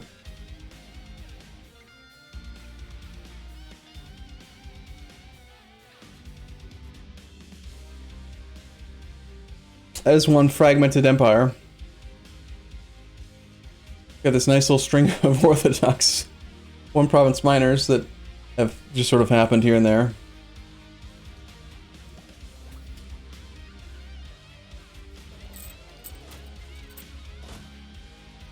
army is going to take care of the rebels up there. Taking care of rebels pretty much everywhere else, I'm pretty sure. That French army is kind of doing whatever. No efficient location to boat bomb. However, that stack has no leader. Makes it quite appealing to bomb. That is a mountain fort that we can defend. Take it. Aww. Now we're the aggressor in bad land. We can reinforce, though. They can reinforce as well.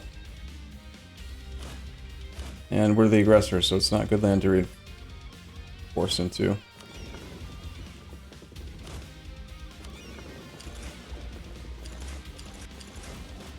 I'm just retreat on the boats.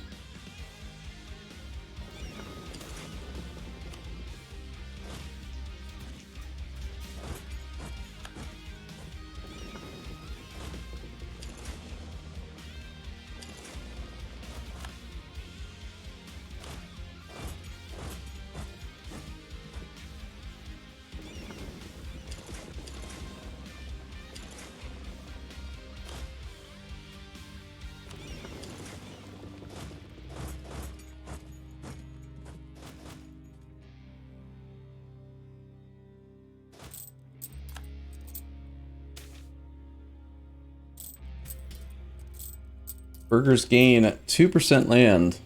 Well, I don't like giving away crown land at all, but it does let us get their loyalty up easily. Especially when paired with the agenda to fight against pirates. I am thinking about dumping, like... Next idea group's definitely military, so... We don't need our dipple points really at all. We have no subjects to integrate, so the dipple points are basically useless. For everything except for development right now.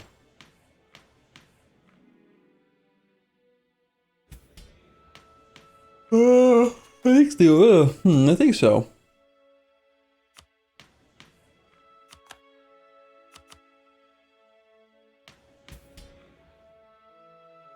Means that we should take the fleet and hunt pirates here.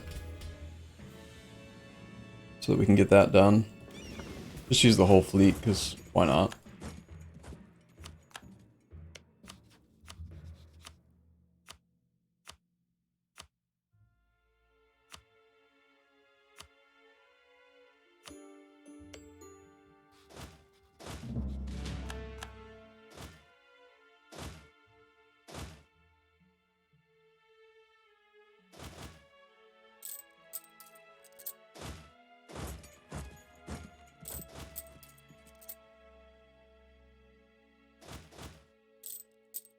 How many mercs does France have?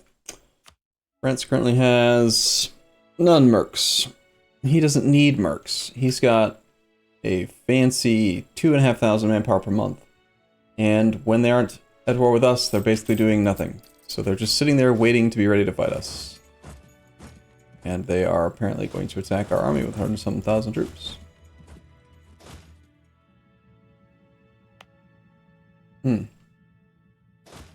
That's annoying.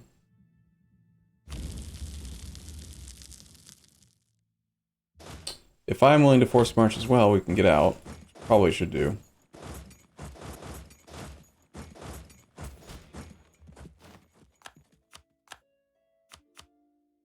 Already hitting the cap again, huh? Did we not get this thing done? We did. Good.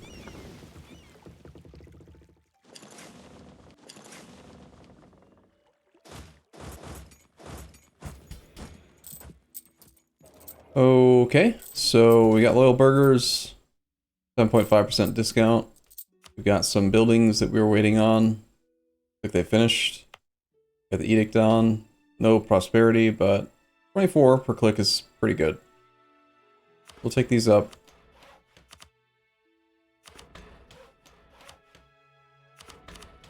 As we can with dipple points.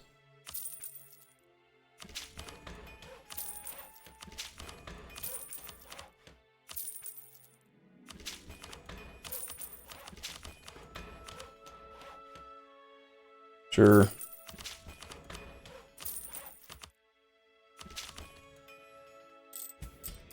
I did it. I did development again. That is a lot of fish. I like fish. You like fish? I like fish.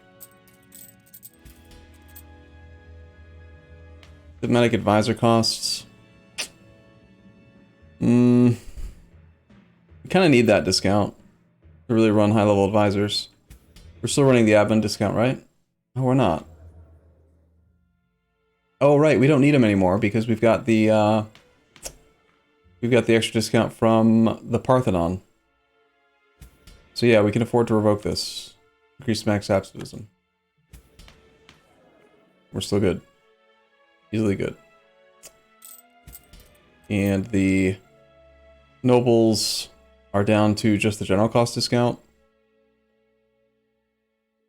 I don't like the idea of increasing the cost of rolling generals, but eventually we're going to need that absolutism, so good to plan in advance. Getting pretty close to being able to do the splendor decision and then do harsh treatment. Dude, France. Why you gotta be this? Be like this? Why you gotta try so hard? Just stop it.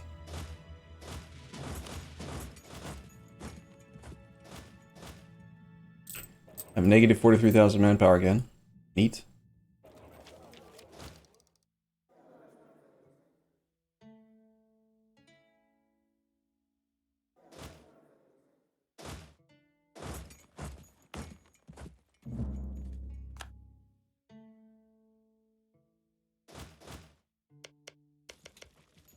That army's in spitting distance of going after his capital, looks like.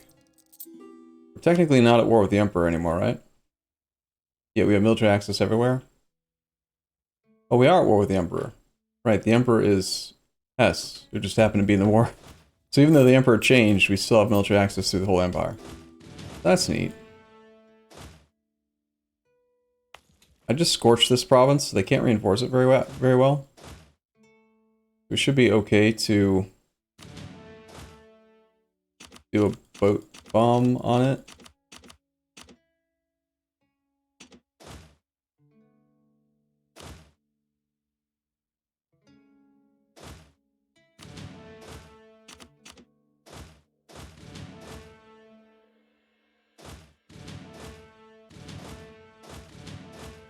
Just gonna do regular consolidates. We don't have enough troops to keep on doing much for much longer.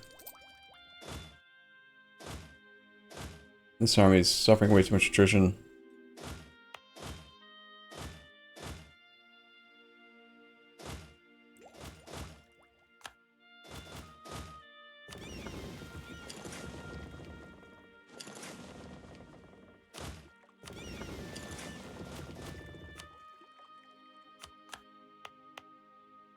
Need France to stop trying to defend.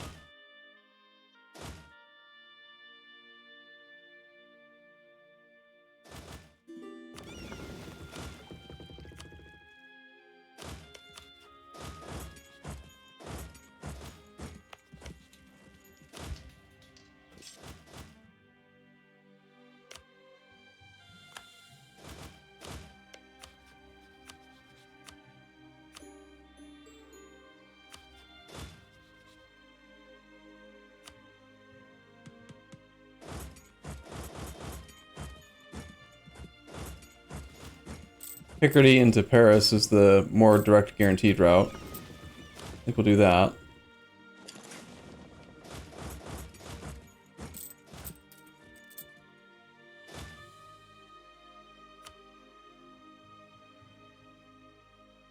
$6544. Take the 5645 instead. This army theoretically going after the new emperor. Kind of scraping at the bottom of the barrel here, manpower wise. Unless I'm willing to continue to slacken, and I really don't wanna. Just don't wanna. Want my numbers. Want my next ID group. Maybe we just take it now. Rather than continuing to do development. I think that it would make more sense. Paying the ahead of time penalty kind of sucks, but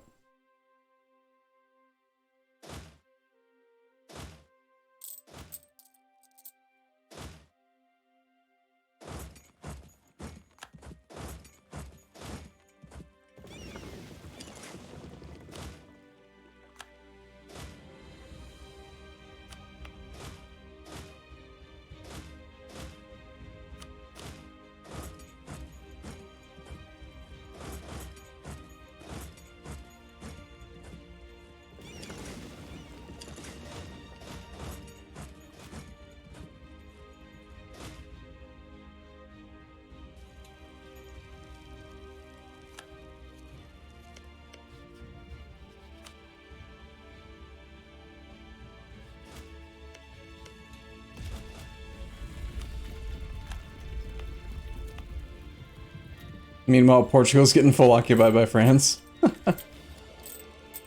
Oh, jeez.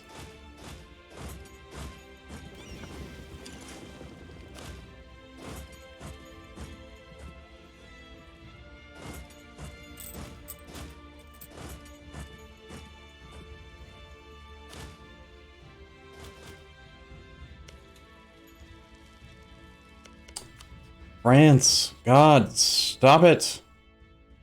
You try so hard, it's so annoying. Got 300,000 troops now. Ugh.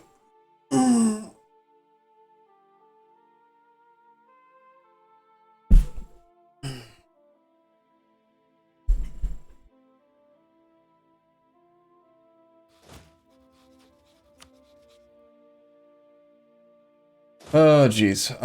So we've got 12 individual war score with France.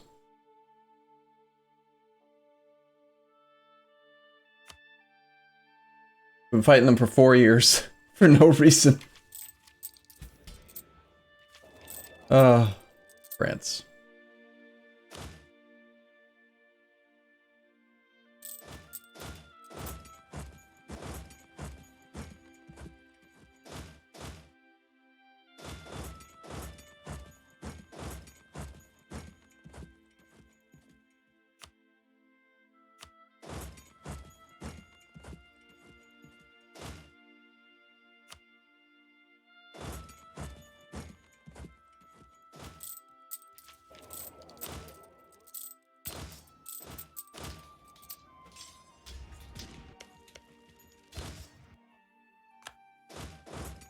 Like, you just don't get enough war score from battles. And you don't cause enough death anymore. Feels like. Bad ratio of troops here.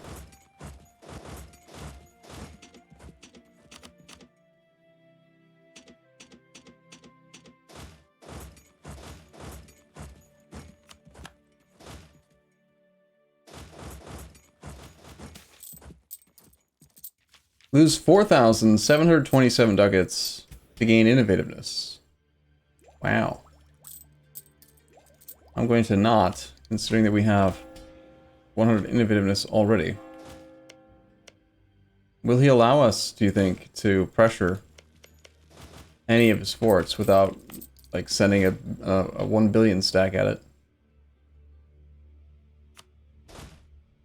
My guess is that he will not. Flatnet. Just go away. We're down to 3.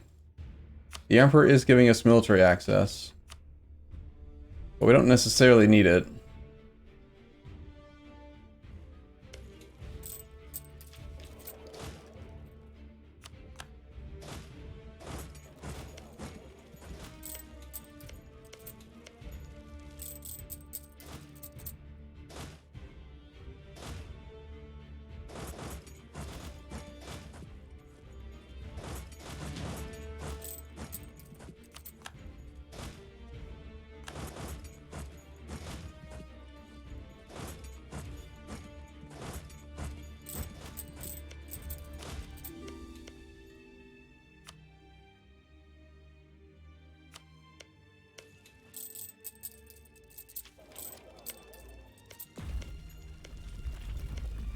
He has responded. France, why? Why must you fight? Alright, he's ready to peace out, finally. Not enough to give us Friuli. Arriving on the 17th, we got 4 days.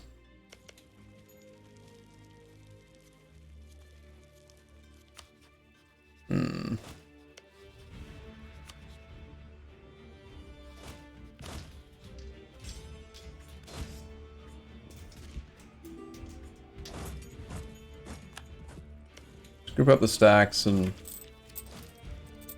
Who's this? Portuguese Australia? Where'd you come from?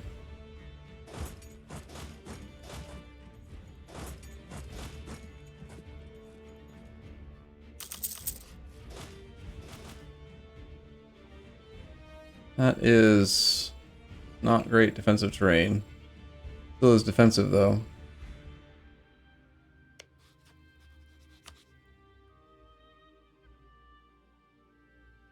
Some people would be mad if we did these things.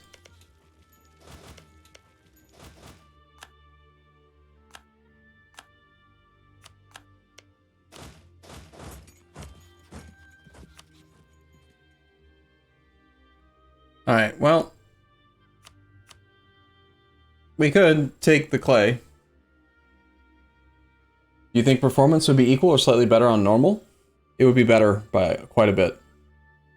A huge reason that the performance suffers on very hard is just the overall bloated size of troop count, which causes the AI to train more men, but the way that they train them is what causes lag. They'll train lots of one stacks, then they have to issue military commands to all of those one stacks to group them up. It's just more numbers. It's like why whenever the League War starts, you have performance problems. All of the countries in the whole League War are training 1 or 2 troops at a time and issuing them commands, and it adds up.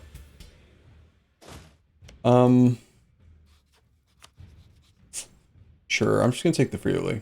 I don't want to fight France anymore. He's being annoying.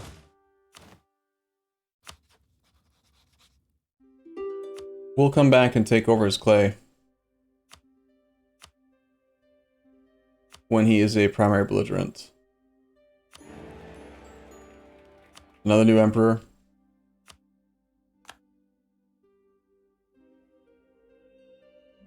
And this land we have claims on. It is a lot of aggressive expansion, but we don't care because we do need it for a mission. And we're going to need these provinces from France for a mission as well.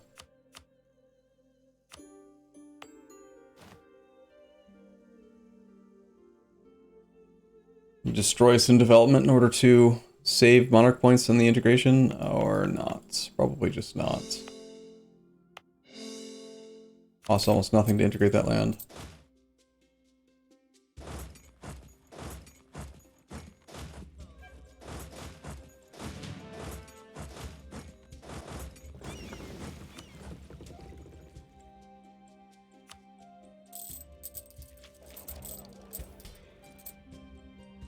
Sell titles and make money.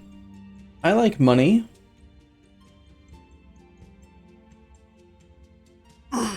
Considering that we're not near the absolutism cap, I think we just do it.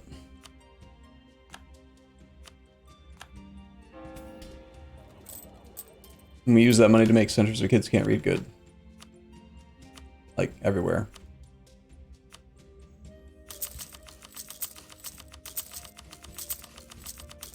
All of the kids need to know how to read good. Those are the rules. Yep, we did the pirate mission. Yep, we're done with that. Now probably a good idea to recover manpower for a bit and stuff.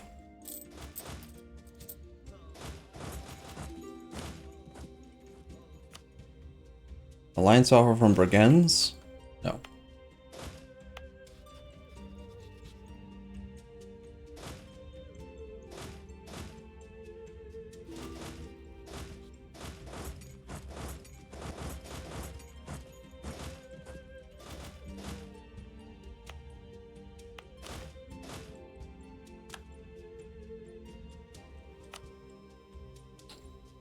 People are upset. Oh wait, we have a, there's a thing in Krakow? I knew that. Global modifier, 2 merchants, and global trade power plus 10. Whoa. That's a pretty good, pretty good, great project. I like it, sure.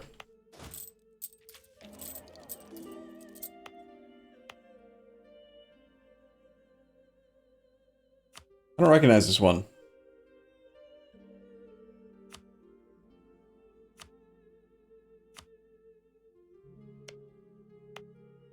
Is it like added to the game later on or something? Or is it me being dumb and accidentally having a mod turned on again that like adds more more stuff? I don't think so. Didn't complain about having incorrect things turned on. It is base, yeah. Huh. Well, that's neat. Very powerful. Bum bum bum.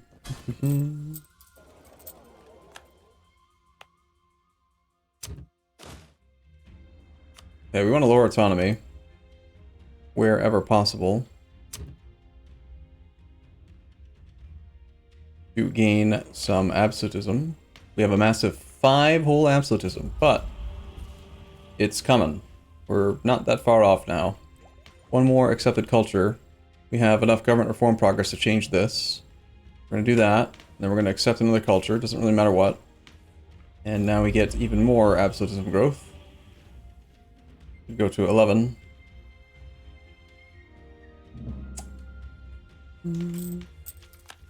Stop joining coalitions. It's annoying.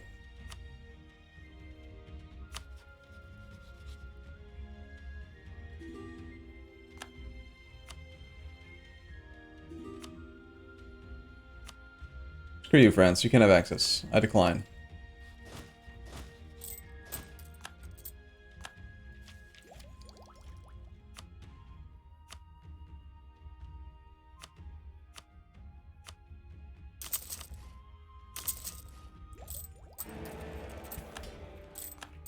Sleevies. Sleevies with his sleevies is now the emperor. Everyone gets a turn. There's only 4 electors.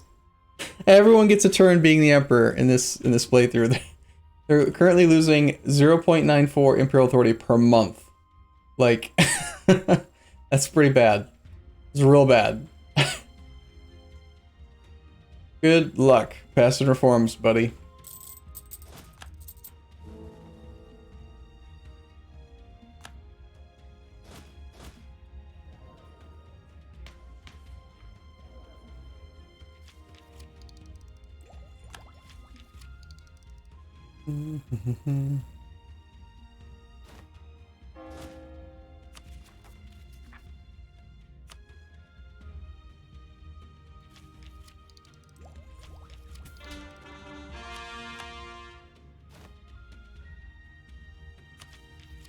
Alright, I think we'll take this tech.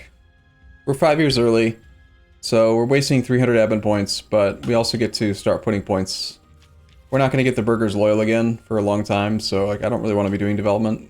And we need more time to build centers for kids who can't read good. So we'll go ahead and do that. And because I'm getting annoyed with the AI, I think quality is the right choice.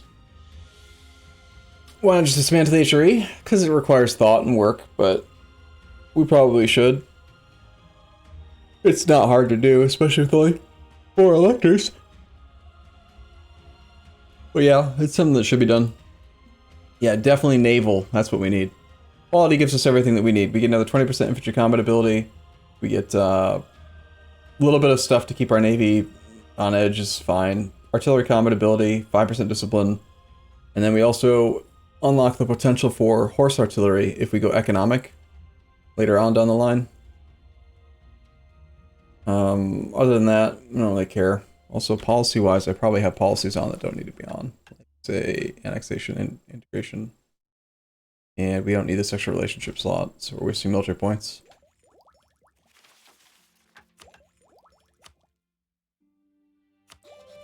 Quality. Yeah, cav combat ability. We could have even more cav combat ability. Need our focus to mill for a while.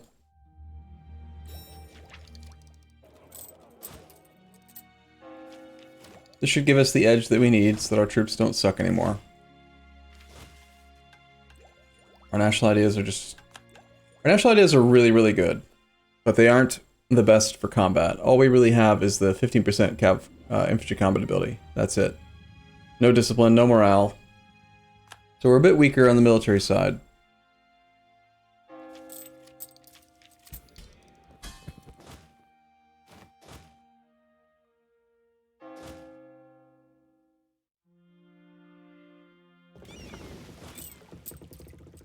At 710 gross income, still not enough to go for the thing.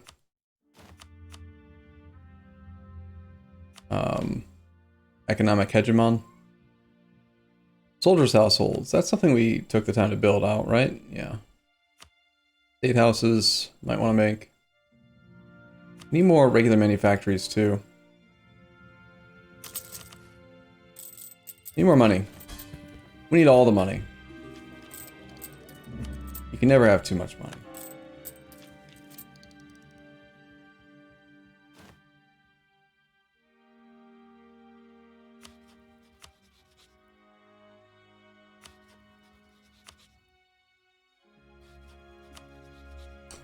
wonder if the Ottomans are scared of me yet. Maybe we could just threaten for Alexandria, the mission. I'm guessing no.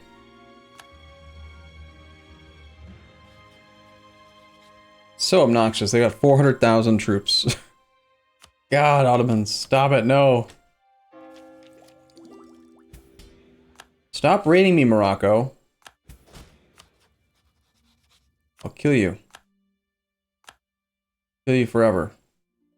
Tunis would join against us. We could actually isolate Tunis from the Ottomans if we wanted to.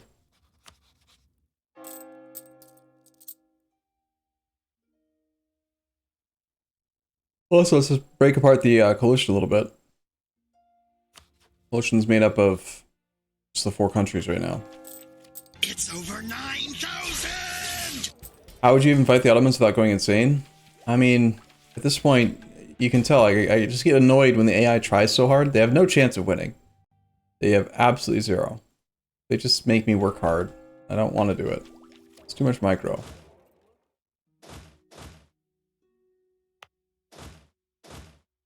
I think we up our template to just 20/20s.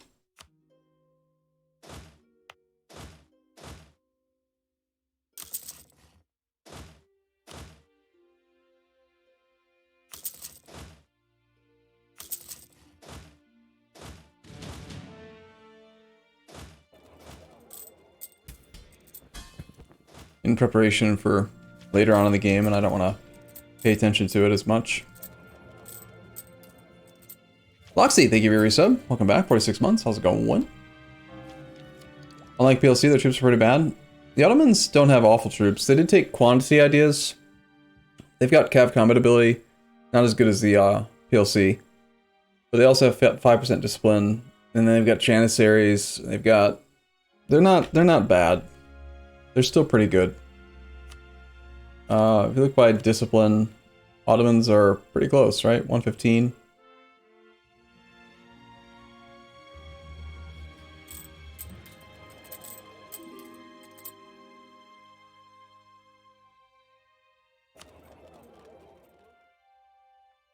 We could pull this 100 gold a month out of the Sevilla node and get it over into this node, then that would go a long way toward having the economic hegemon possible. So going after some more stuff in this node is pretty appealing. We don't actually have any claims, and we're going to get permanent claims in this area based on missions.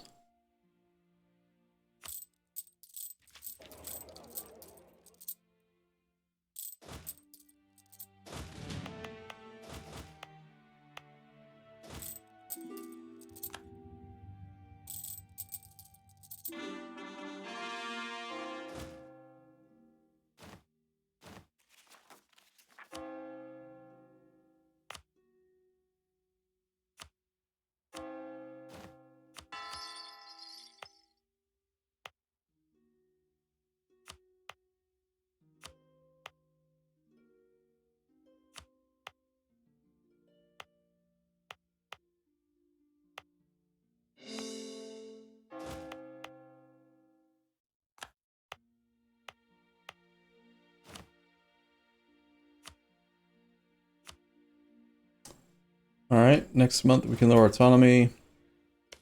Should be getting our age bonus within a few months. And then our Absolutism will come online.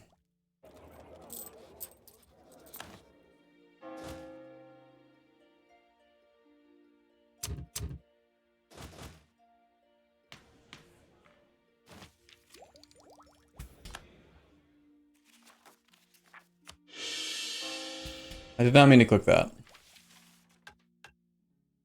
It's okay, though. It's fine. We're like 17 years at a time at Adventech. We can afford to pay for stab.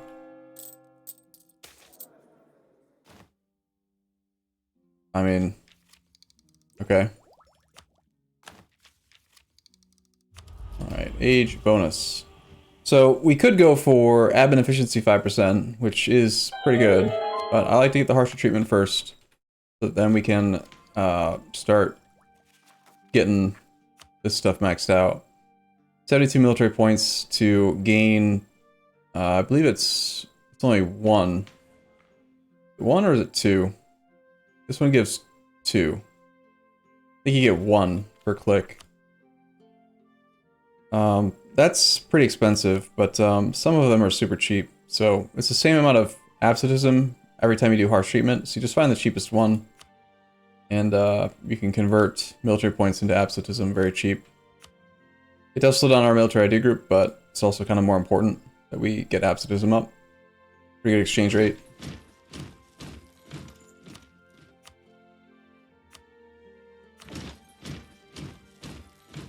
And you can even do it in your subjects, unless they finally fixed it. I don't have any subjects, but it's kind of an exploit to do it in your subjects, though. Legend Jocker, thank you for subbing. Attrition. Why was this one not being upgraded already? This one gives stuff that I actually kind of care about. They did fix it? Finally? Cool, man. Not cool. I guess part of the reason why we never have any manpower is I keep on spending children to make monuments. Maybe we shouldn't do that for a while. On the other hand, what if I did and we got monument? Monument.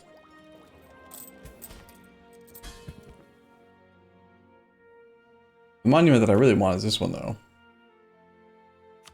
Monument. Give monument.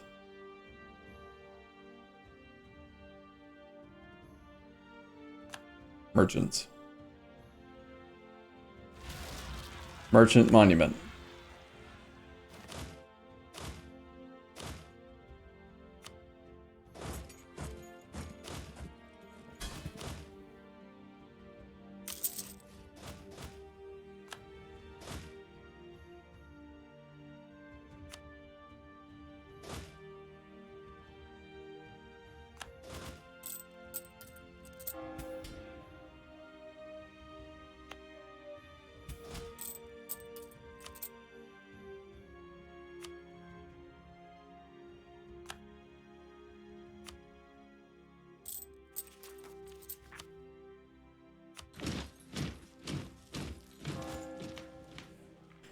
$14 absolutism gives us a total of that much admin efficiency. Wow.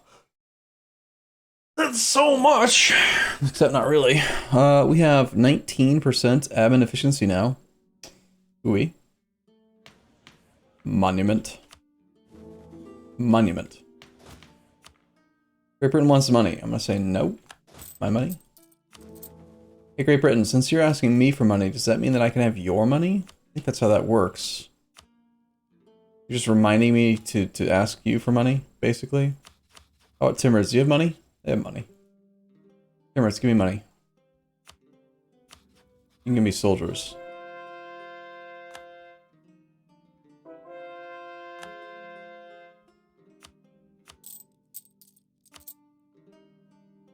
Monument. The Krakow monument cannot complete because they are being sieged. Rude.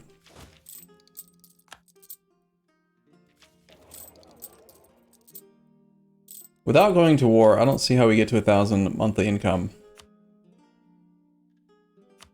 I don't want to do a lot more development. I don't really want to wait to build manufactories everywhere. We have to just get another couple hundred ducats coming in from other locations.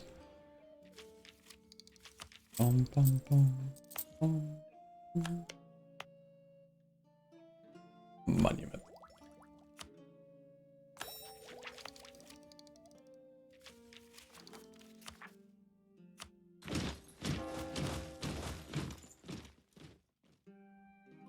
We actually don't want to suppress, because suppression stops us from doing harsh treatment. We want lots of rebels to be building up in small sizes. Smaller the better, because it'll just be as efficient as possible. There's our new merchant. We have that merchant, like, here. Let's start stringing away from Russia.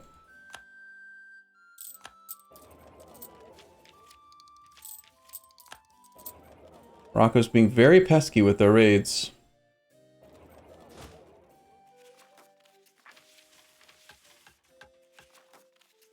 Monument.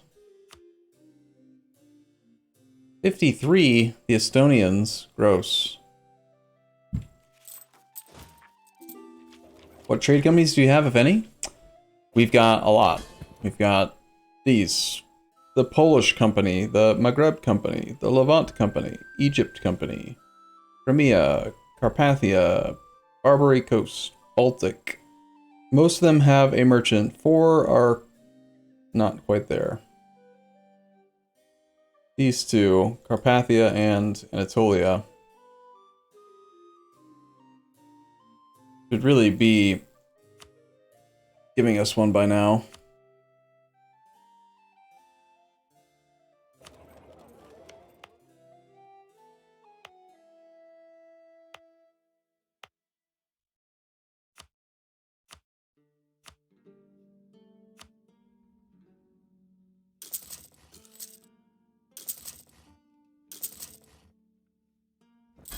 That's why we have infinite need for money. Yeah. We need to upgrade Krakow twice, though. Like another 6... No. It's a full 7,500 gold to get a merchant. That doesn't seem worth it, but we'll do it anyway. Why not? It'll make you happy, so. Don't suppose there's a way to start conquering into West Africa and India? Sure. I mean, we could. We have... It's just about micro, like, we have land here, I could fabricate a claim on anything along here. Could attack the Ottomans, take clay here.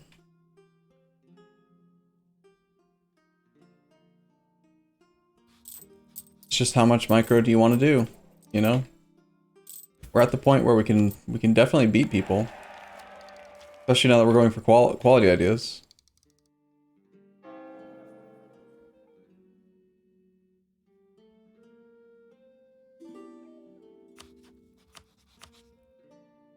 Trade superiority against Spain is sort of a tempting prospect as well.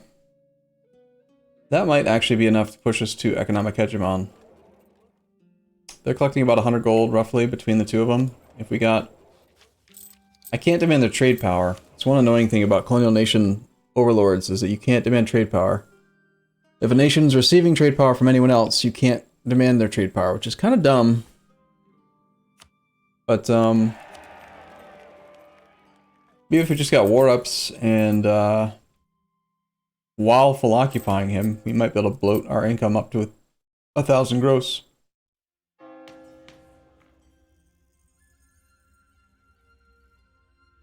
Our shipment cost is determined. You can suppress these Estonians, so there's only one province rebellion.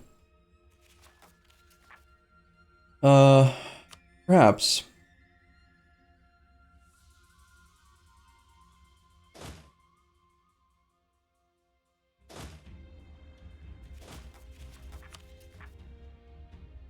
It's still, even with 2, it's based on province count. See how it doesn't go down? It's still 53.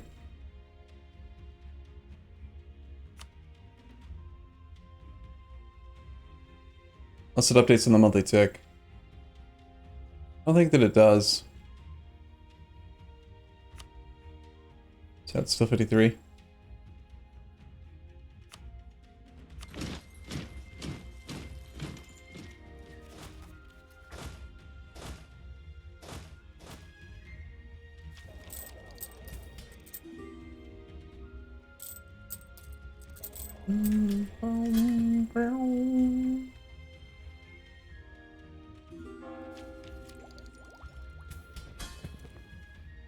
What the frick is this Snake Italy? I don't know what to tell you, man. It made sense at the time. We got merchants out of it. We got a merchant out of the Baltic. We got to cut Poland in half. It was fun. That's all that matters, man.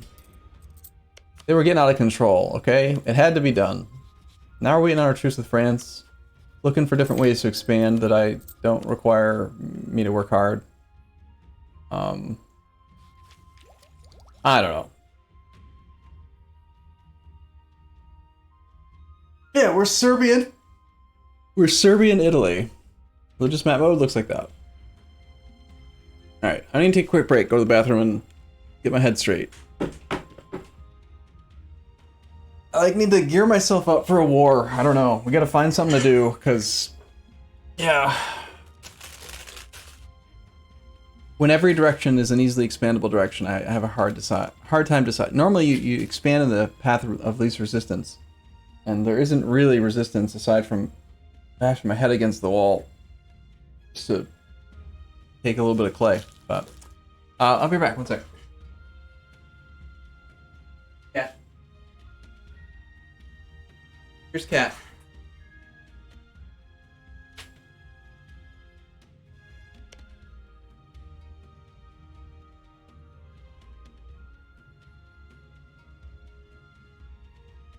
Enjoy Cat on throne.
Oh my god. Yeah, please tell me you just heard that. Please tell me you could hear her. That's hilarious.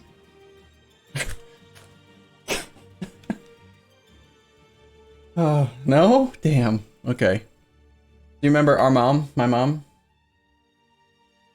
I just went upstairs to check to see what the house was doing, you know, and everything, and that is the wrong game capture.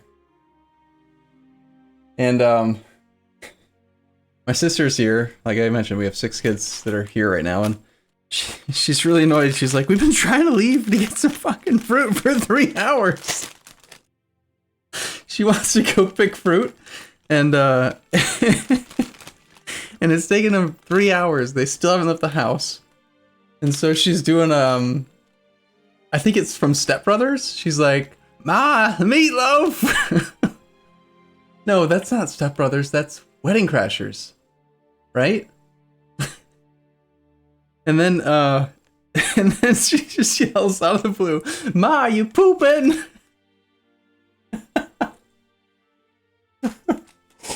Oh.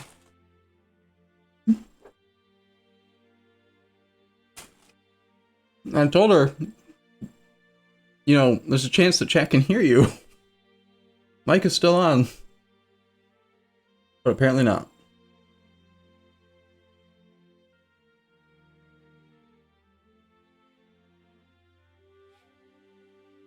Yeah, everyone does poop. Yep.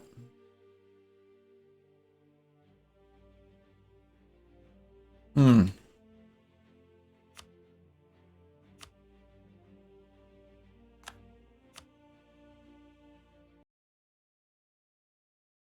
So what we're gonna do is reload the game. That way the game performance will be good, and I'll be motivated to do a big war. Yay.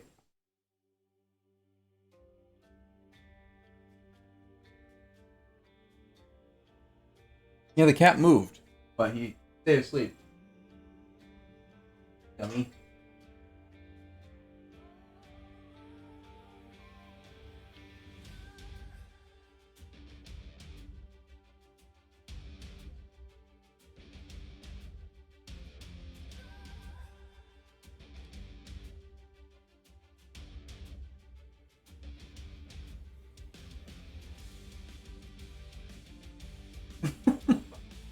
Really fun to mess with them.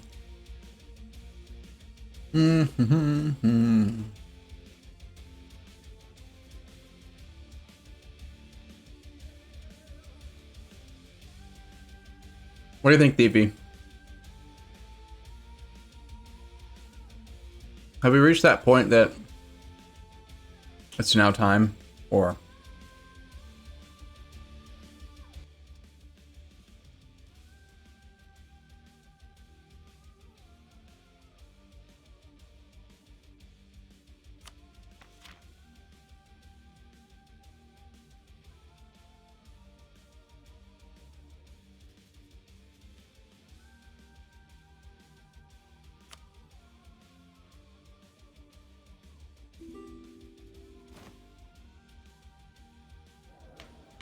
What if we made the goal like get to economic hegemon?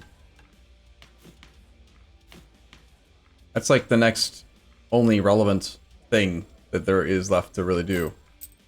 Get this number to 1,000, click this button, so that we then get 20% increased governing capacity modifier, minimum autonomy in territories minus 20%, 25% increased goods produced.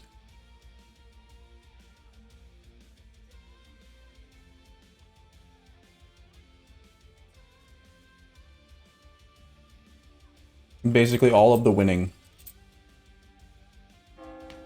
You can only be one type of hegemon at a time. You can't do all three.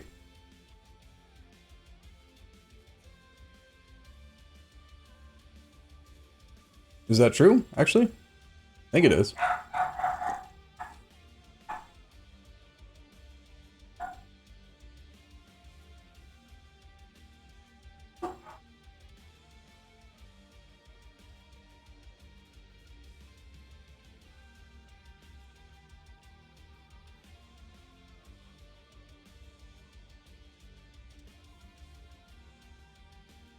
Doesn't it seem weird how naval hegemon gives you artillery damage from back row? Like, why does naval hegemon make your artillery better?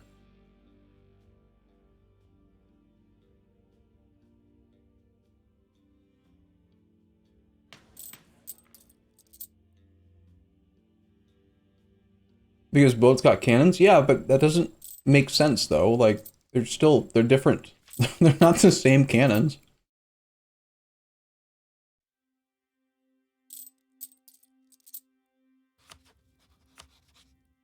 Well, I think that we attack Tunis and Morocco. So we attack Morocco, who brings in Tunis and Jollof and whatever. We actually take over a whole bunch of Jollof so we can get a thing down here in Ivory Coast. We take a bunch of clay from Morocco so that we can try to force trade power out of Sevilla. That gets us to economic hegemon a little bit quicker. Let's grab our fleet. Let's pull the transports out.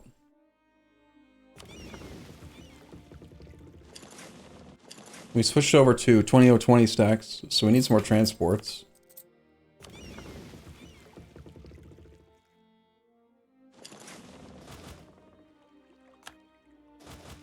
Denmark has wisely left the coalition against us. Which means, if we have a claim on Denmark, we could threaten them. I do not have a claim on Denmark. I need a claim on Denmark. Upgrade the center of trade.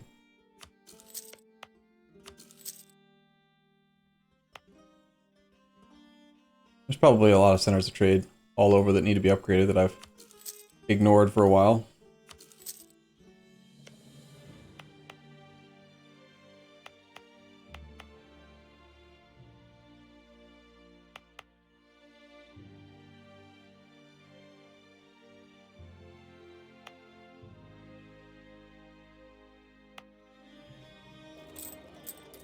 We seem to have plenty of sailors.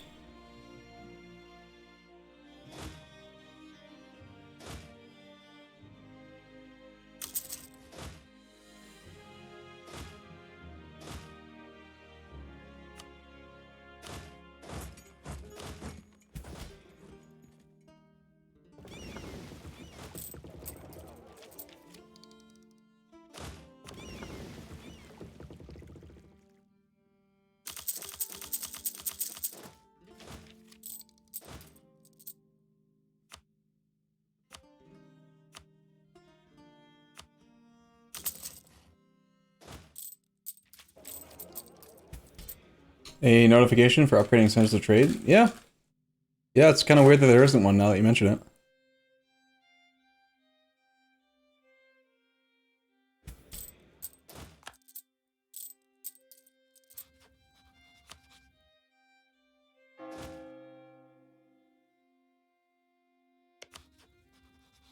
Okay, we're gonna get military access from our ally.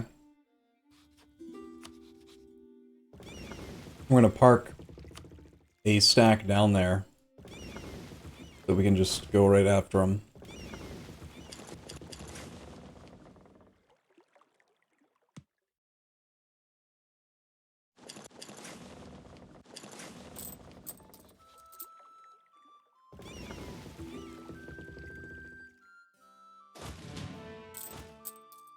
Keep on rebuilding the army. The old army.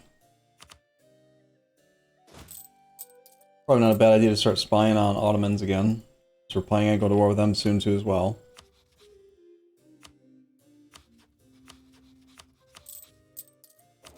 I don't have a merchant here, but we do have one here.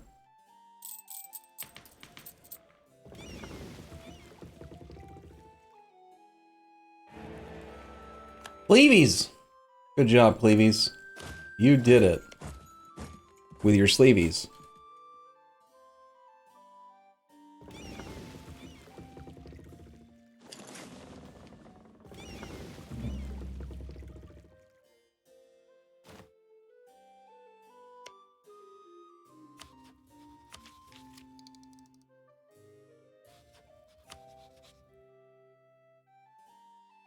Trade protection, I don't want that. I want, like, a real CB.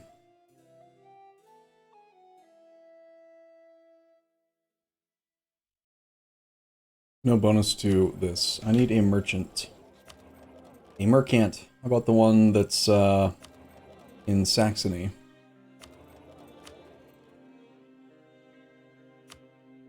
Go here.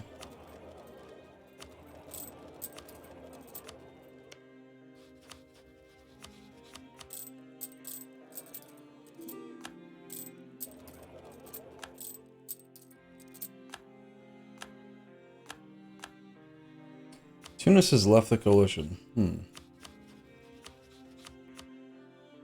Well, that sort of decreases my interest in attacking from this angle, but not really.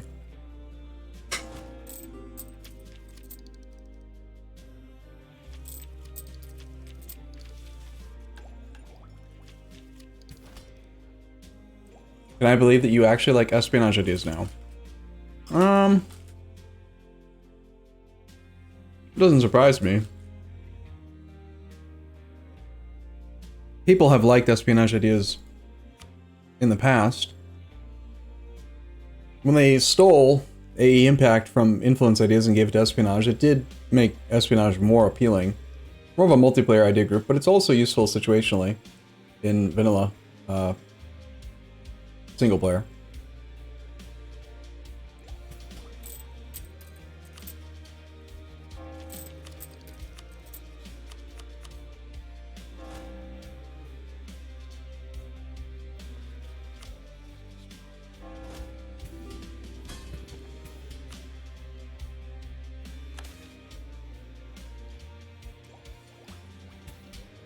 have at least 22,199 money. Okay.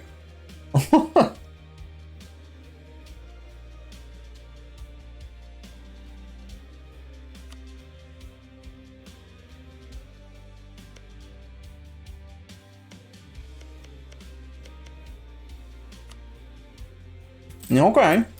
Let's just have 22,900 money.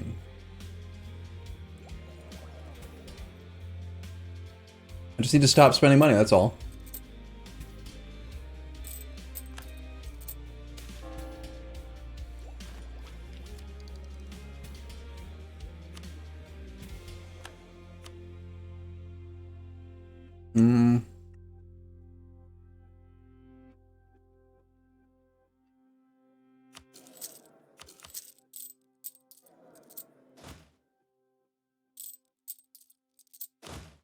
Okay.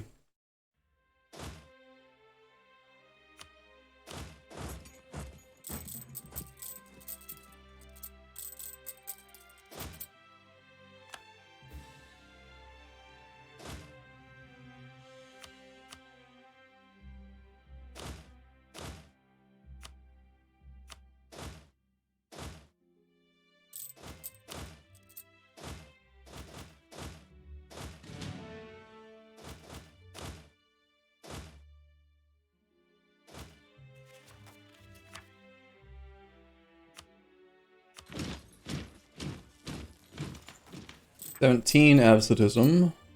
Our admiral has died. Replacing the admiral is an acceptable cost, I think. Who wants to swim?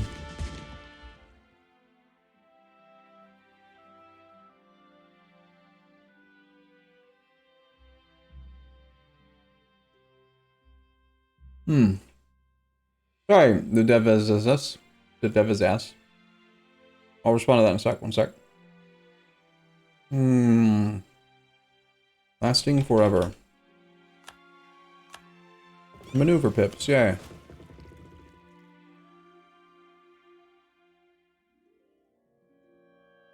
Okay, the question was, what do you think of Portuguese ideas, traditions, and the mission tree, and what to pick in ideas? Portugal is pretty cool. They got this weird thing that they can do with their flagship. They have a special flagship.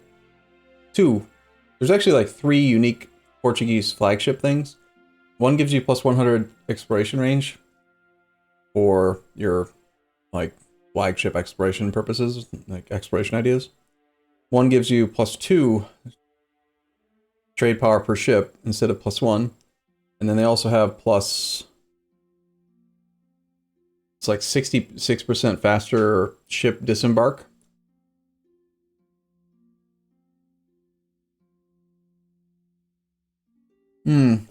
Whoopsie. Spell your name wrong.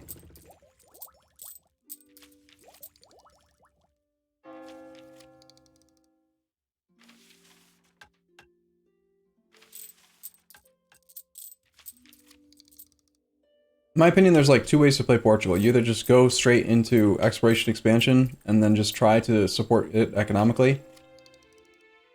Or you go innovative offensive, then exploration, then expansion. And that gives you like the guarantee that you're going to be strong militarily, economically, monarch point generator wise. Like, it slows down your colonization a lot, but it's kind of okay too.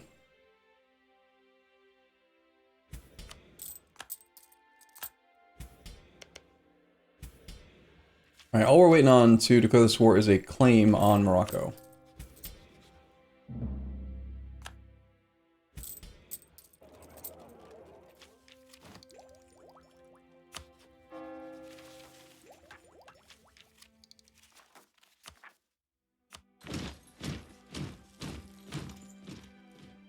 Darn Estonians.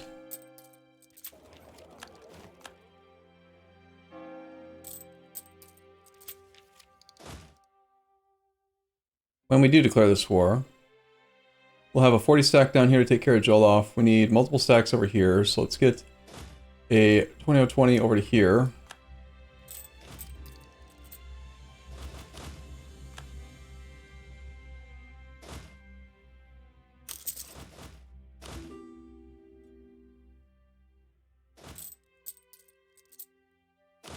Get one over to like here.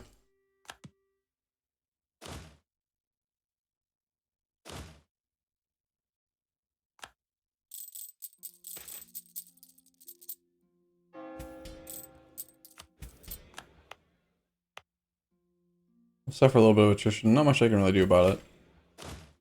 Could put a better, higher thinger guy in charge that might help, but we probably still suffer the attrition. Party warrior helps a little bit, I guess.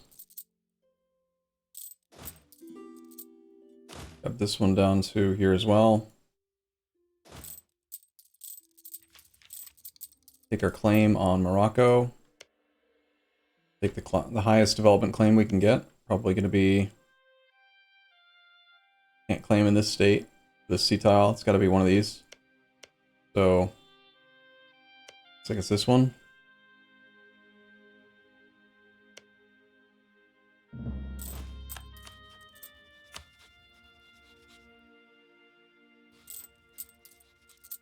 Cat is, like, literally behind me. He's being sneaky. I don't know why he's doing that lately. He doesn't like his throne.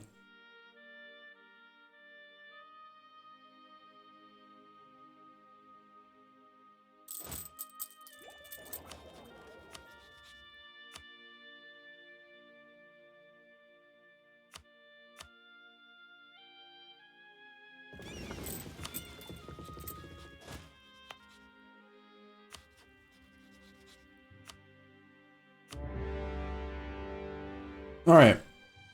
So we're going to just use auto siege because it's actually surprisingly convenient. Except that I can't mark land that's in Terra Incognita, apparently. That's sort of annoying.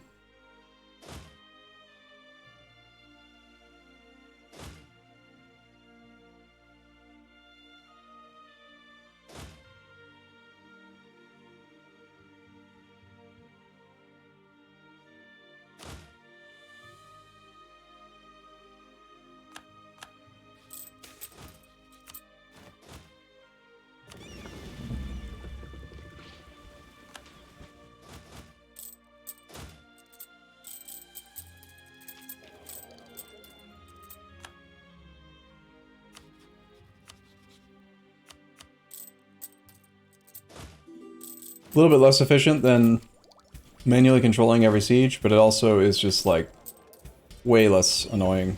That is a lot of heavies. Annoying. It's lost 24 transports because Morocco has heavies.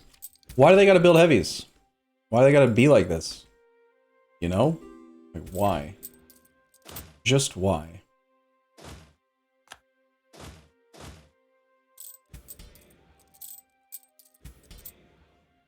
Need 22,000 monies.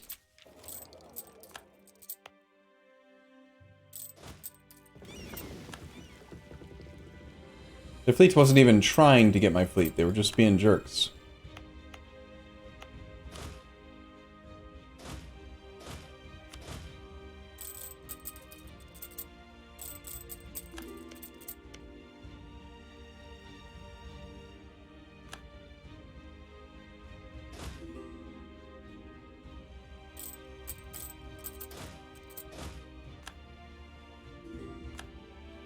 Issair has died.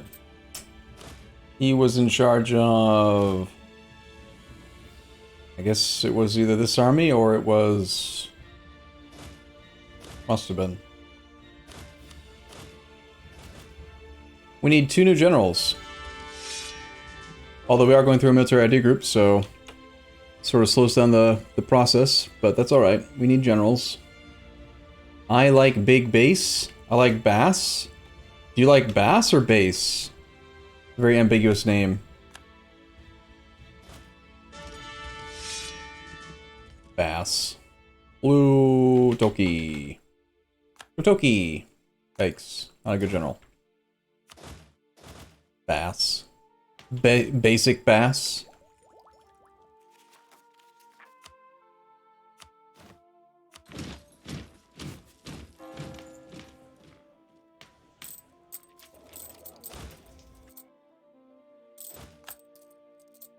Nice to see our autonomous siege stacks getting stack wipes. I feel like this fleet should be fast enough to like go and move units around. It just got intercepted because there were randomly ships there.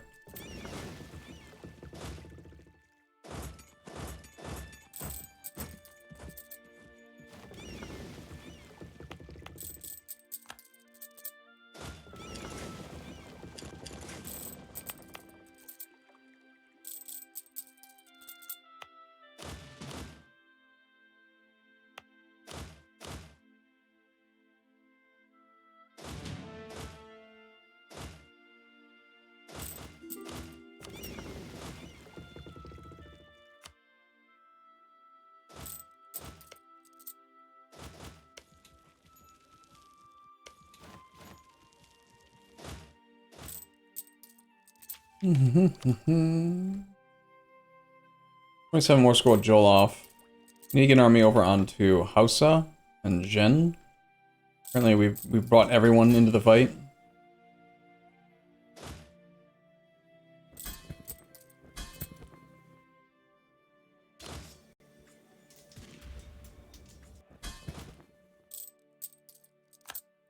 That's what we want to see.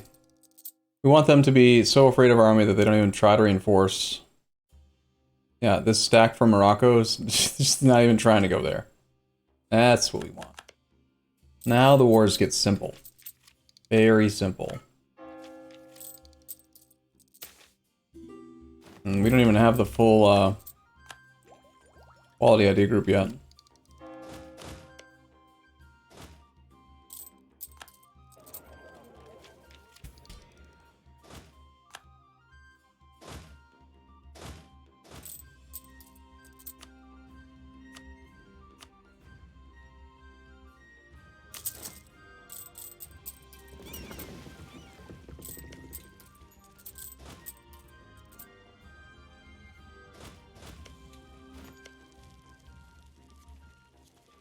Yeah, well, Africa's not exactly the superpower that you'd like to imagine that it would be. Getting better artillery is not particularly important. We can fall behind a Miltech in order to get the ID group done.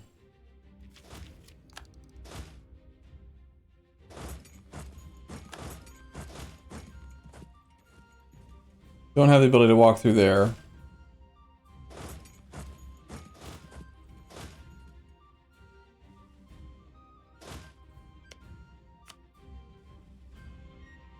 First thing we're going to get is probably Tunis, followed by Joloff. With Joloff, we're taking all of the centers of trade, try to establish our trade company down there. With Tunis, we're looking to... He's a non-co-belligerent, so it's too much war score to fully annex him, but probably just take land that's already part of existing territories. We already, you know, we don't own this province, but we own provinces in this territory, so we've already, like, paid for some of the stuff that increases our goods produced and whatever. We'll take over stuff that's part of existing states.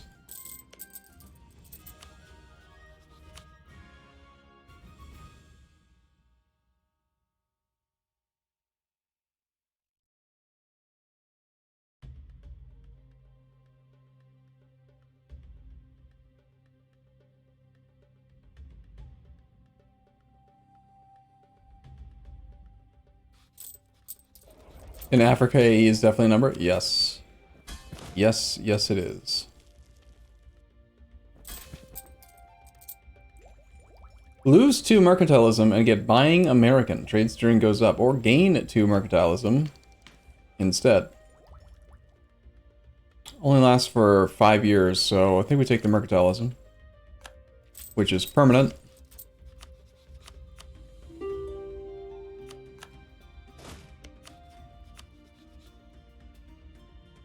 Against Joloff, we want Kayor, Gabu, Cape Coast.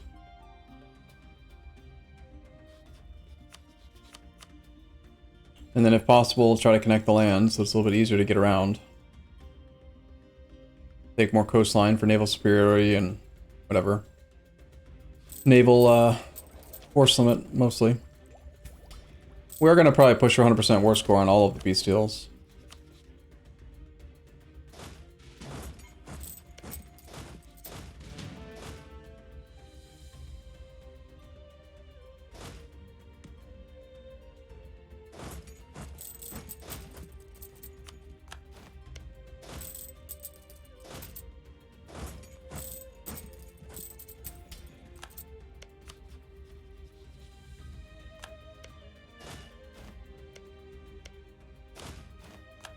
That is a rather small supply limit here.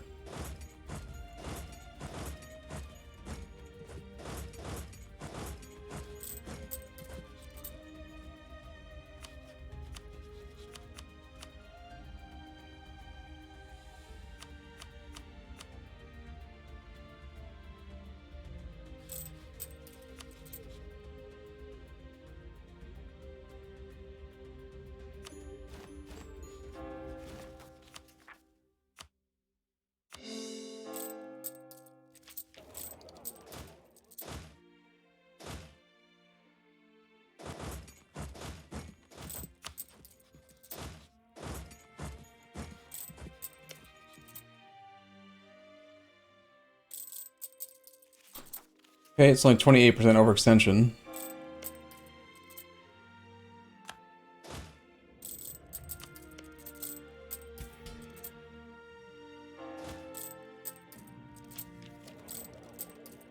Vagrant, the real question isn't why, but when do we stop? This horse is dead, why do we keep beating it? Because people, I don't know, wanted to see late game blobbing a little bit, and we haven't done it in a long time. I decided that we're gonna shoot for economic hegemon, which I'm working toward right now by taking over more trade company land, and once we get this land, this war done here, to force wealth out of Ivory Coast toward Sevilla, make sure it's not going here. Then we just do a war against Spain and take their clay to force wealth in, and then we get this like 100 gold, which probably translates into more than 100. Plus it's a moving target. Like our wealth will, our income will keep going up.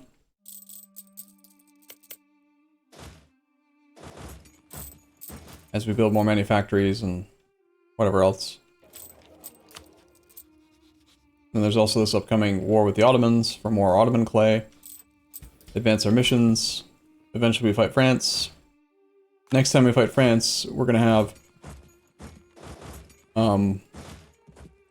complete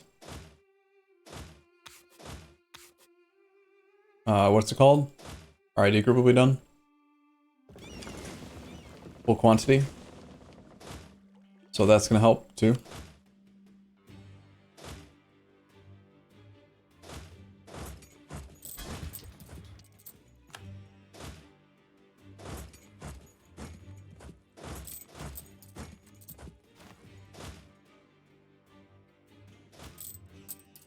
Just say quantity or quality? I meant to say quality if I said the wrong one.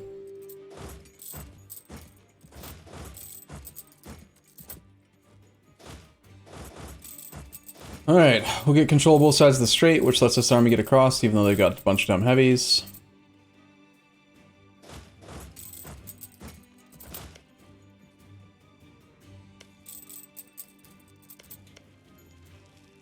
Truce with France is up. We will reestablish our line of work on them. I'm going to focus on these other wars that make us money first, but France is going to be definitely somebody that we have to attack. Can't not attack them. Looking for any other forts in this fog. I don't see any. Just bust the fog for a little bit. We have 75 war score with Joloff. He doesn't want to give me his clay yet.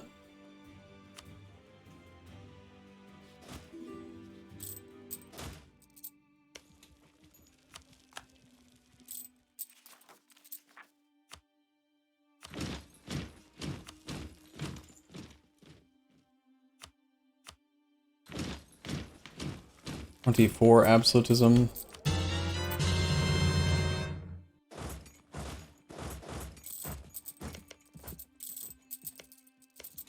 Floodgates are open. Dex Crowbar, welcome back. Appreciate your support. How you doing, man? Happy Saturday. By the way, we're doing a sponsored stream tomorrow and on Sunday. Wait, tomorrow's Sunday. We're doing it tomorrow and on the day after. So that's going to be a thing.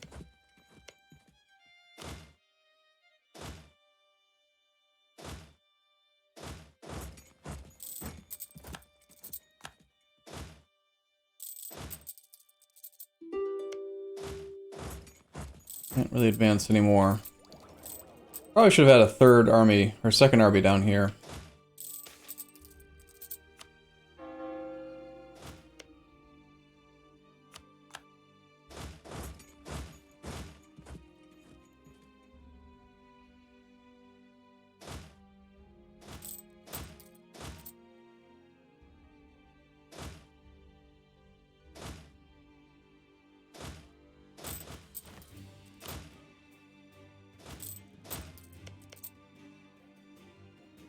Just waiting on Joloff to agree to give us their clay. I don't know that I'm gonna push for House. I might. It depends on how hard it is to get through this fog. We're at war with Zhen, are we? We're not. So even though they have access, I can't like bust the fog. I'd have to steal maps. Maybe we should steal maps. Yeah, that's reasonable. We need the... Which region? It's either the Niger or Sahel. Probably Niger helps us more. And we just like walk across a little bit easier.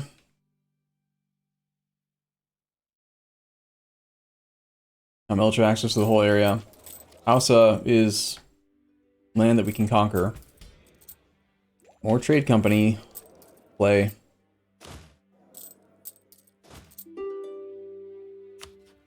Do you also know about Sahel?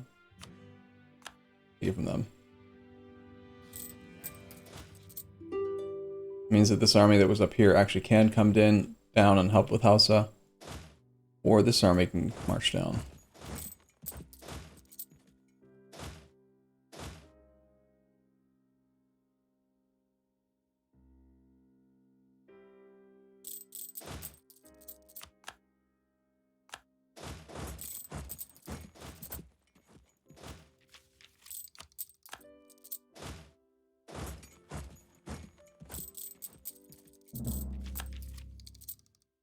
Trading in sugar.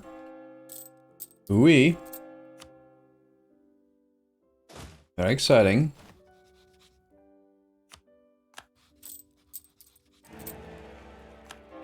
Levies. Getting reelected.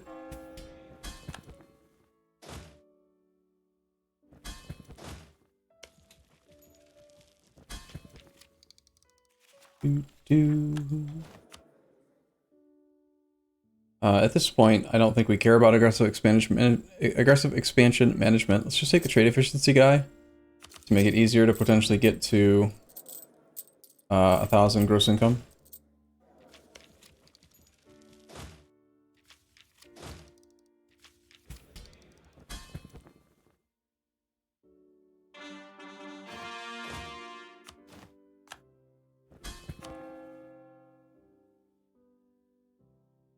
Oh.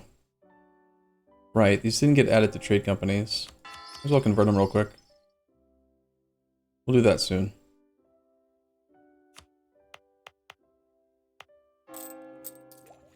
Makes no real difference, but it does clean up the list a little bit. But the trade company doesn't care about what religion it is. That's annoying. Forgot this army existed. Oops.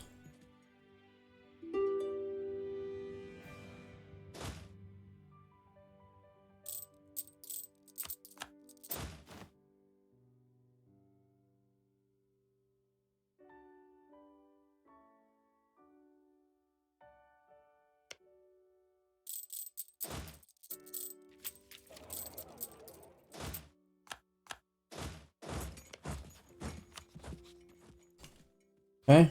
85 war score with Mr. Joloff. Means that he should agree relatively soon.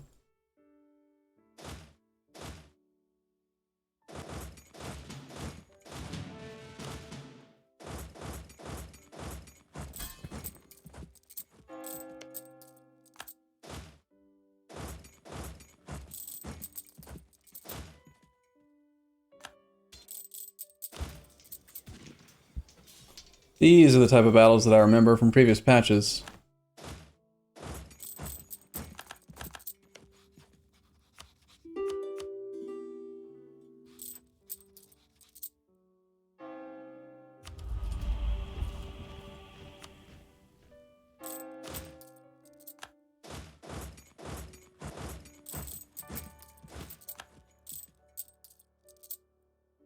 No! Stop taking back that fort. I need that damn fort so that they stop resisting.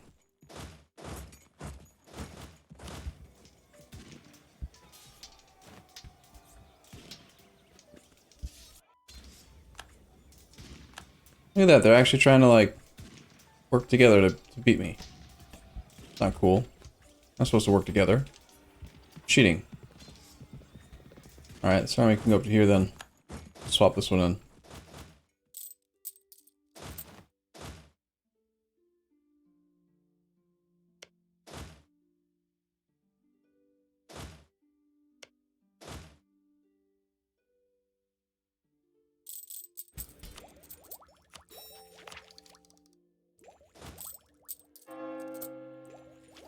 Yeah, France rivaled us.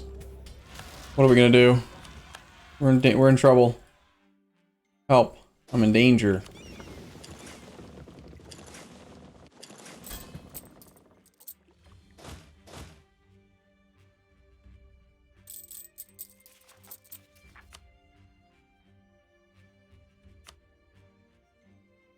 Don't even have enough to do harsh treatment.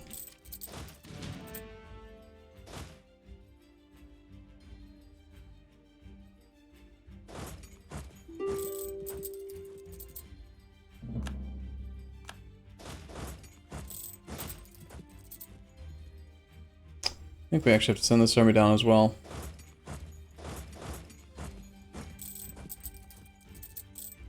Joloff, stop resisting. Just let it happen. Sounds really bad, but do it.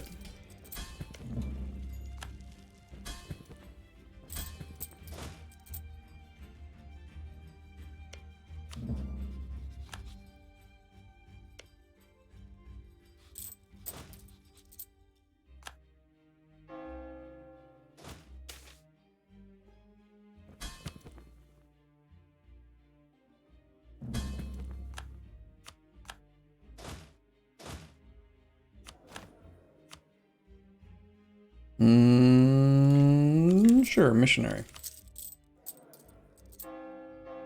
Since we're converting the stuff, I guess why not?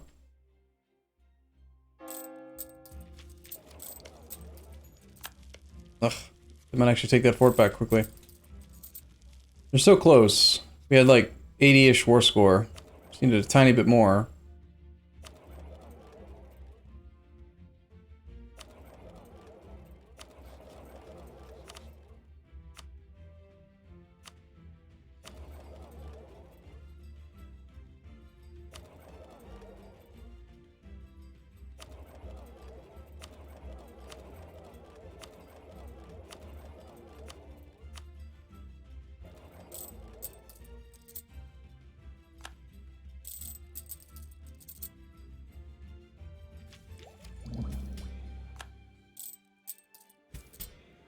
I can have money? 10,000 money? I like money. Make the burgers happy. Or make them not happy.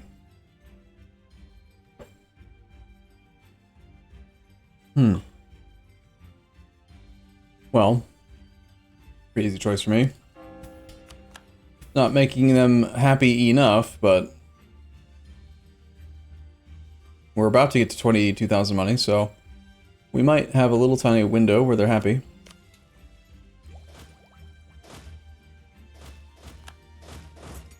Playing freaking whack-a-mole.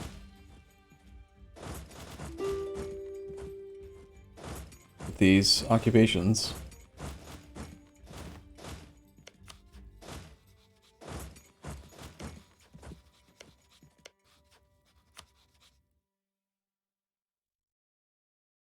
Can't demand that because we don't have coin range, apparently.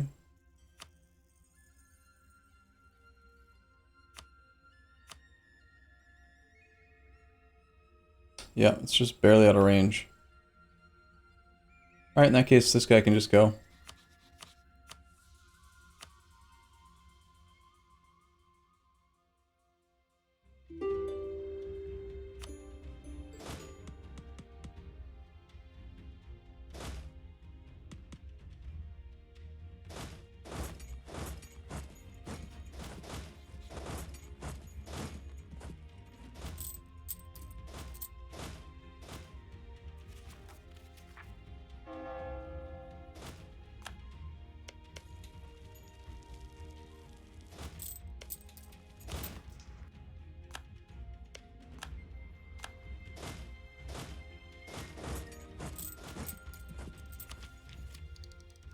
Take tech 10 years early to gain innovativeness that we can't actually gain.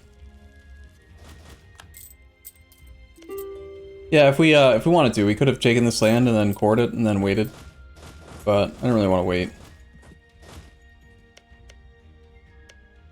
Like, it's not particularly necessary to take this land.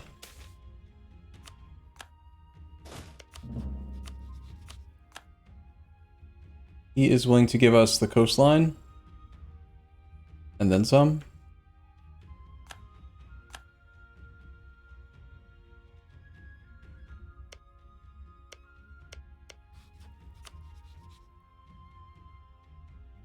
Good enough for me.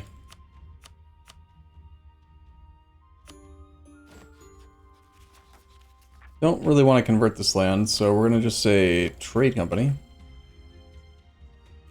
And then we're going to say core all the land. Check for supply. This time we can go to Kaor. This time we can go to Sine. One of these armies can go north up to Tangier. You guys can go north up to Anfa.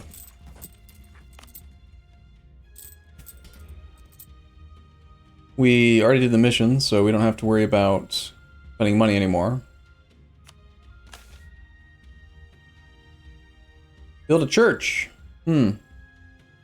Straits of Gibraltar. Where's that?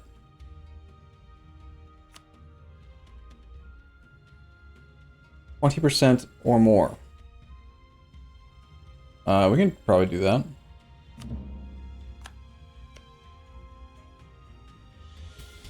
Okay, we're only at 18% overextension. Morocco's the last person here. There's this person too, but we don't care about them. So I think we can just peace out now.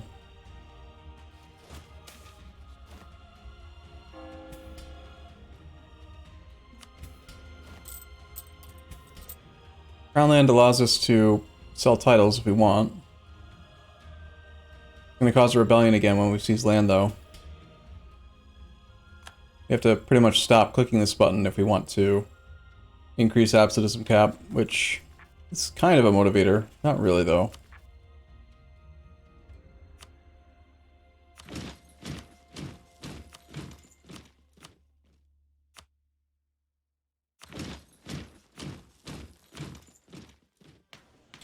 $31 absolutism.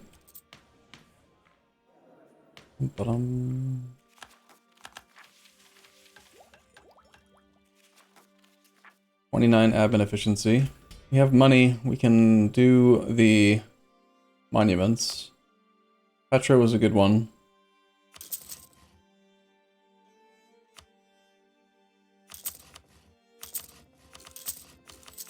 Just buy it. Want it now. It's my monument and I want it now. And merchants from Krakow were also reasonable.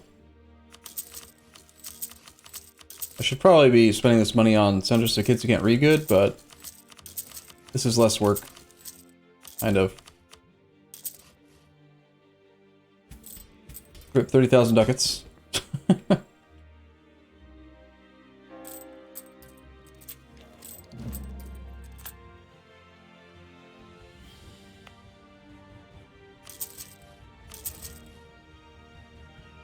Okay, a little bit more global trade power, another merchant.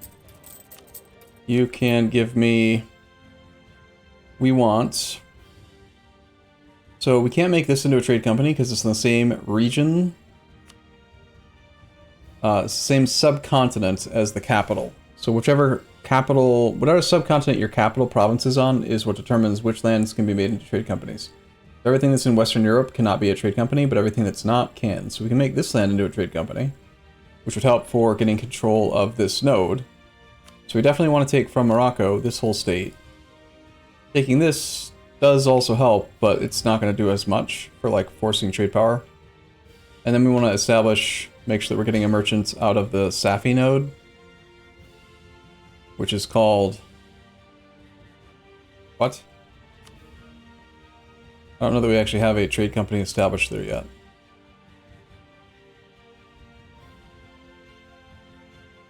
We should here and here.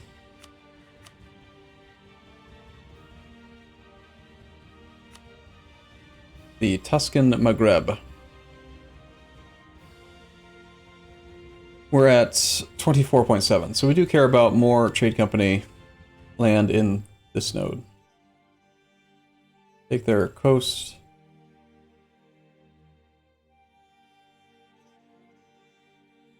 This land I do kind of want, but not as much. We'll take Gibraltar so we have straight. That looks fine. 107.7% overextension. 138 dip. It's fine. I don't think we care.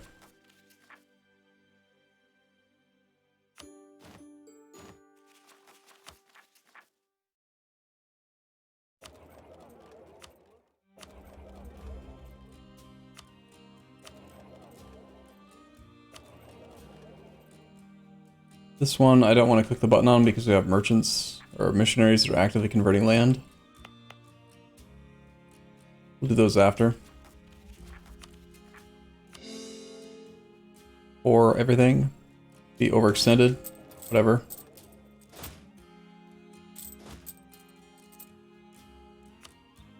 Next funds are going to go toward making sure that we have as much trade power in Sevilla as possible.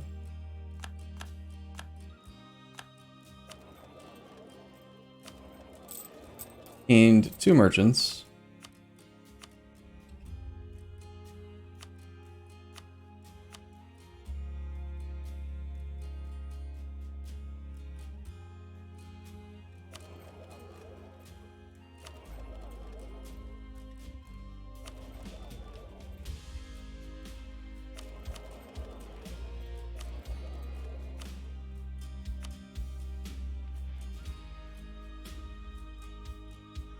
Doesn't really matter where we put the merchants that much.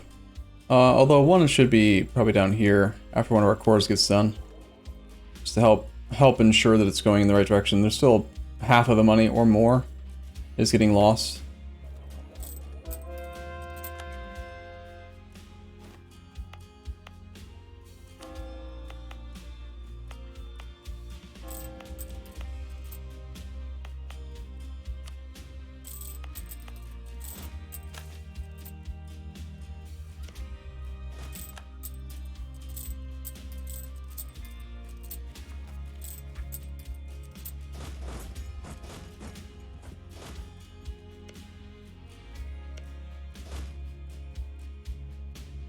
Drill and drill, drill, drill, drill. We can drill 2.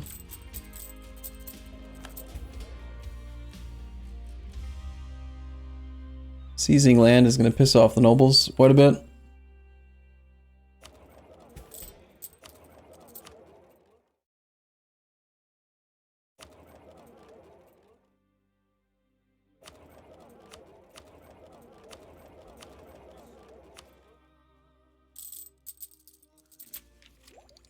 I don't know if you guys can hear that dog, but it's making a very strange noise.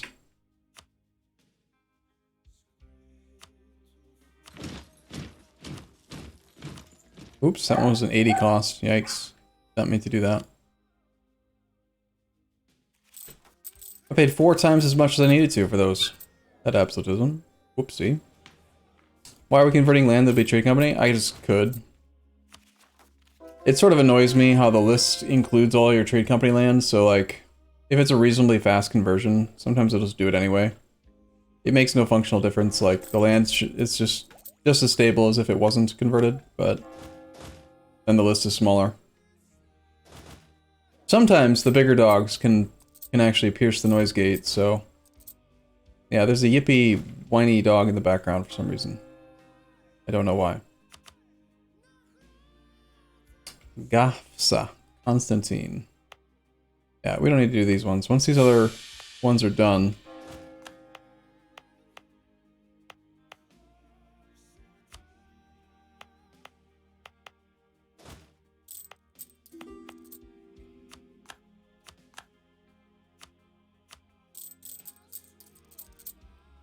We need trade company buildings here, in particular.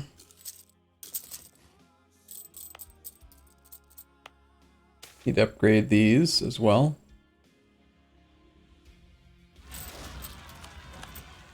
Ugh, that's an annoying large rebellion.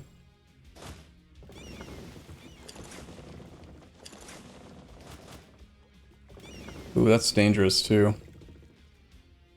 With nowhere to retreat to. If we lose the fight, then they might actually stack wipe the army. I don't have enough transports right now. We have 56, 55, and 1. We need another 24.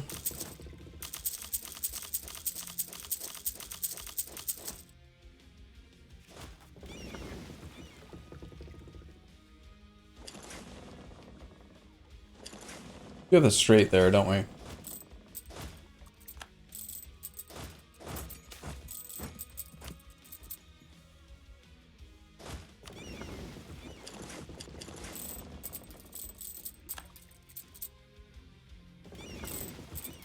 Of course, the particularists would rise up on the islands of Mallorca and Minorca. Like, why wouldn't they rise up there? That's clearly where the Italians live.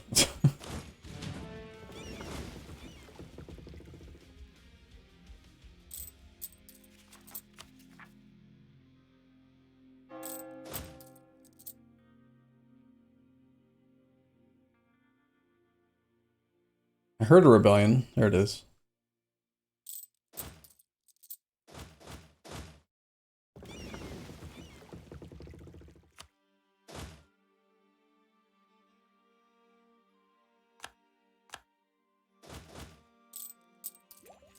Have I done one faith? Yeah.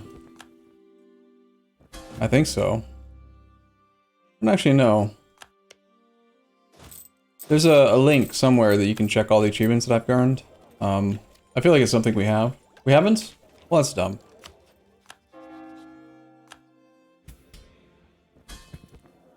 I probably haven't done it because it's just like annoying and tedious, right? It seems like something I would do or say.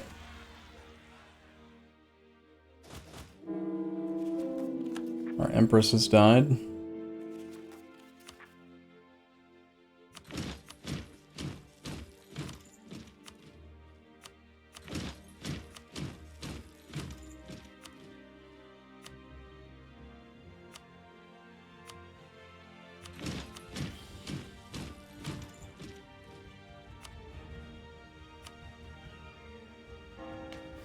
We have 40 Absolutism now.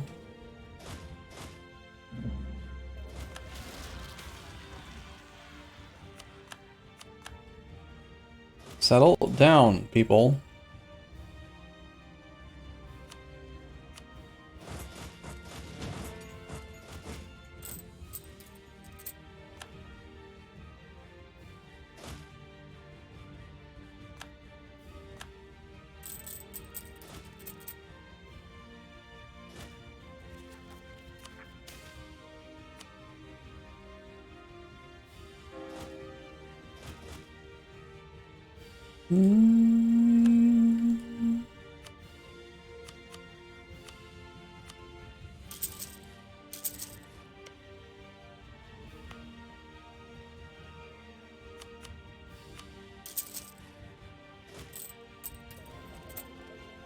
Being over 100% overextension sure is a ridiculously large increase in pain versus being at like exactly 100.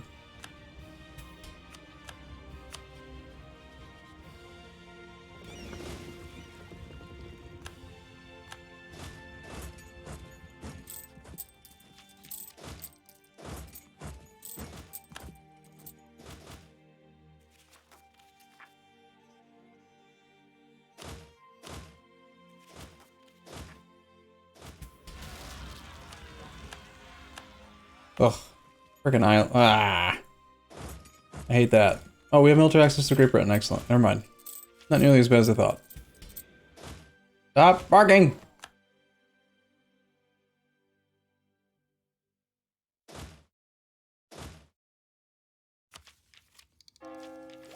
Oh my god, that dog.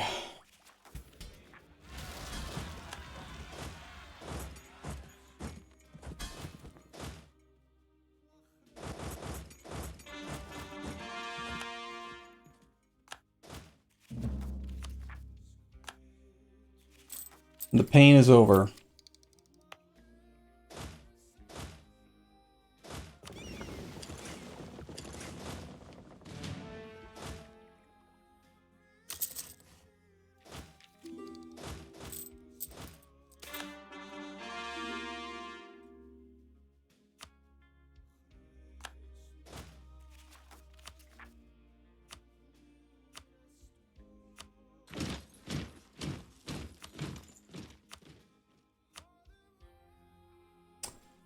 Five.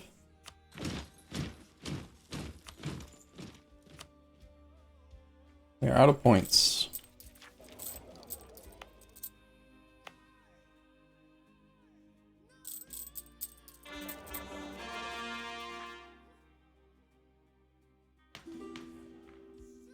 We are starting to approach that absolutism cap, so we're going to need to consider revoking more privileges in order to increase it, or just being happy with the amount that we have, which is really more my thing. Or if we can get the estates to be happy, then we can continue to seize land and increase crown land share. That also helps.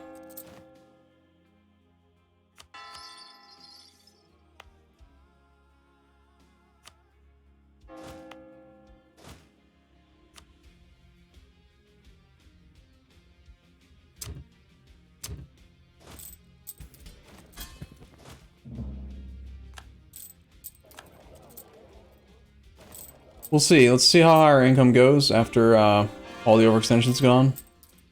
We're at 800 now, up from like 650 to 700 or so.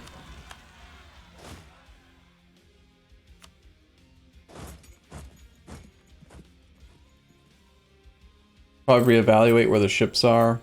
Possible that they don't need to be in Constantinople anymore.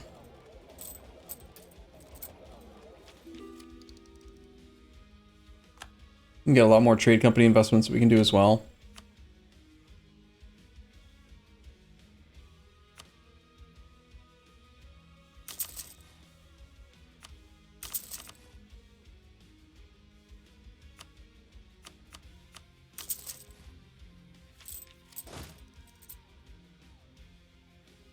That's a lot of freaking rebels, man.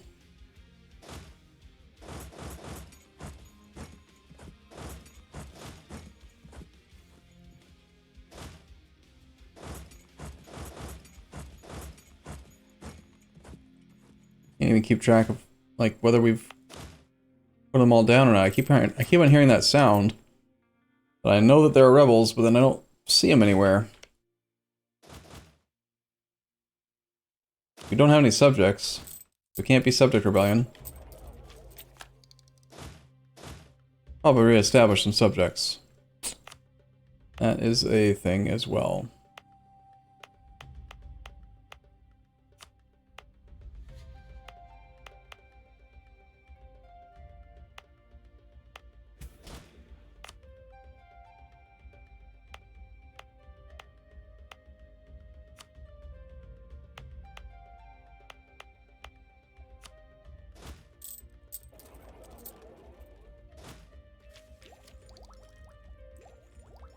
Between you and the Commonwealth? Icky? What, there's Ottoman clay? Yeah, it's kind of yucky. Border gore is something that you just get used to. It doesn't bother me much.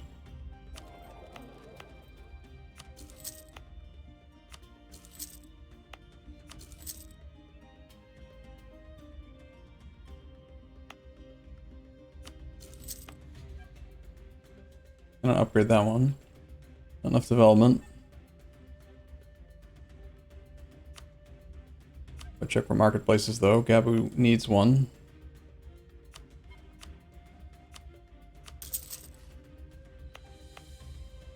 Aor needs the upgrade. You should also... Marketplace is already built. We don't have the money to build the next level. About 50% net income ratio. We're super close.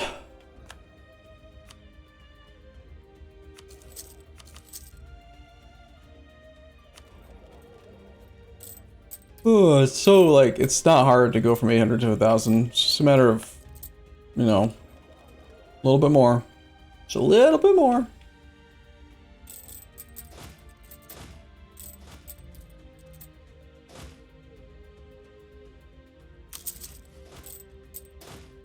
Clear that one a little bit.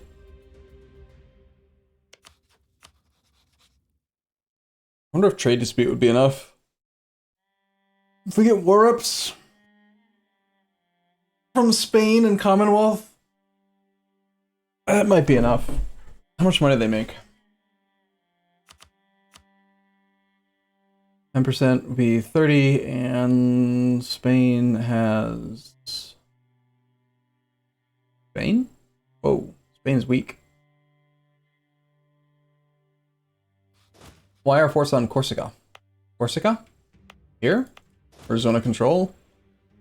So that AI don't do stuff and I don't have to worry about whatever, and also for army tradition maintenance. Exclamation, why forts?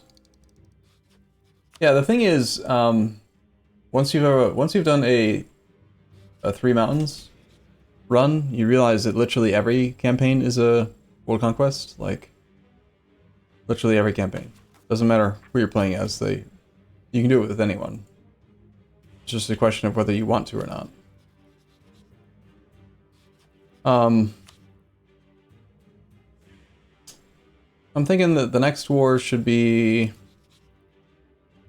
Ottomans are currently in a coalition against us. That doesn't really matter too much.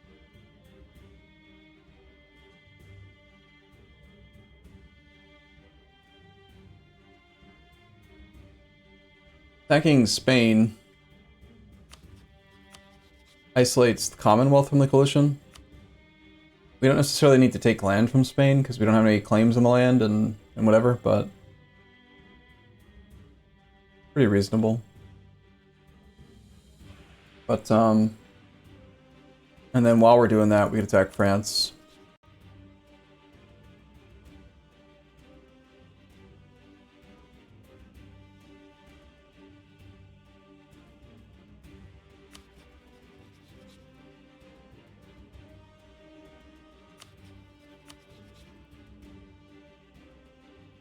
We could attack Denmark, call in both allies, have them help out against Russia, Commonwealth. And that isolates Spain completely. And also isolates France. But I like that line. I like that line. Pull in the allies against the biggest threats, and then just go murderify Spain and France.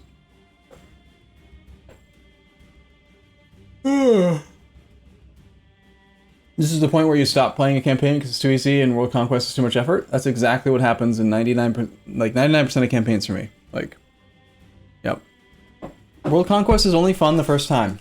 It's only fun the first time that you've never done it. It's definitely a big achievement. It's a big accomplishment. It's a lot of fun the first time. And every time after that, it's no fun. So I'll be right back. I'm gonna go to the bathroom.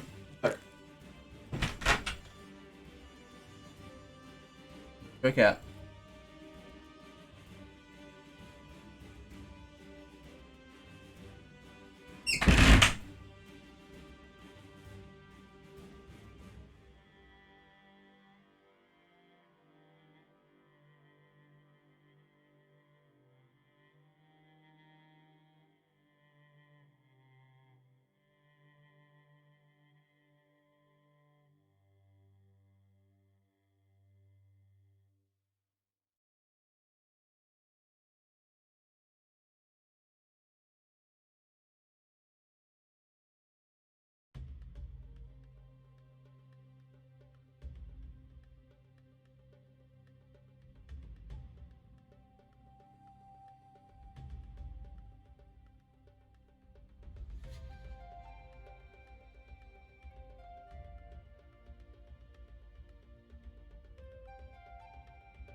I'm back.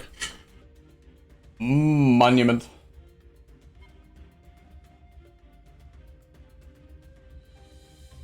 Like, we still have 200 years. We have 200 years to play the game.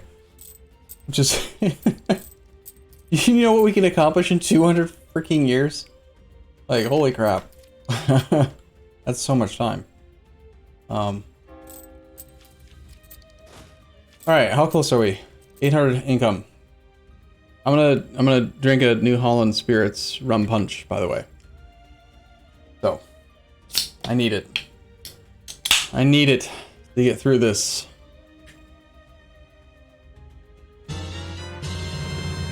These are kind of tasty.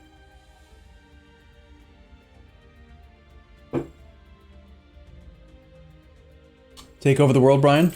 Brain? Ah, this button is so tempting. It's calling to me. But I know we shouldn't. Almost tempting to turn on supremacy over the crown again. Yeah, we lose 5% absolutism, but, like, the problem is that the equilibrium points are so low now that I can't safely seize land without having massive rebellion, which actually makes it harder to increase overall absolutism.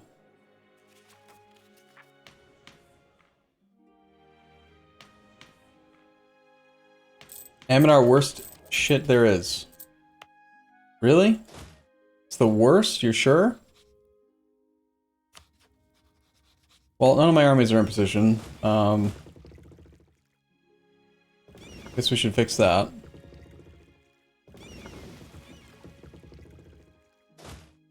Rebellion is still a pretty major problem at the moment.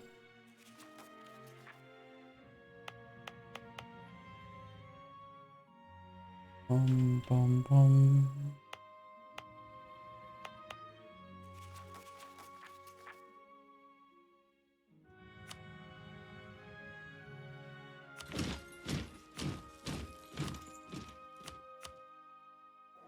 That pretty much does it for absolutism.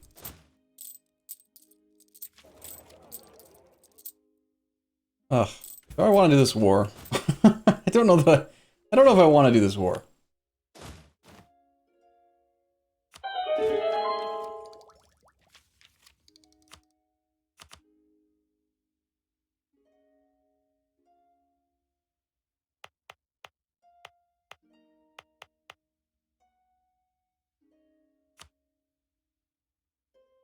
$22 development, that's pretty cheap.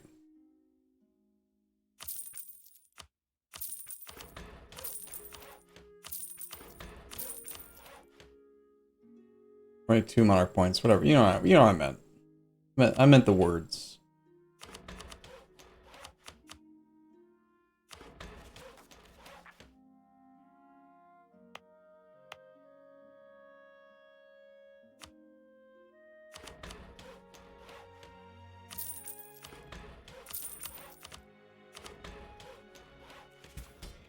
Okay, that's 30% crown land again, so we're working in the right direction. Seizing land again is going to cause them to be mad. Equilibrium points is too low.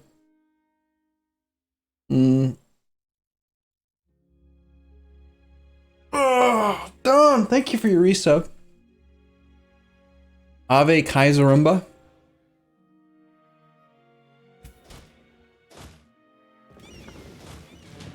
Like, we can easily beat everyone. It's just how much do I want to work?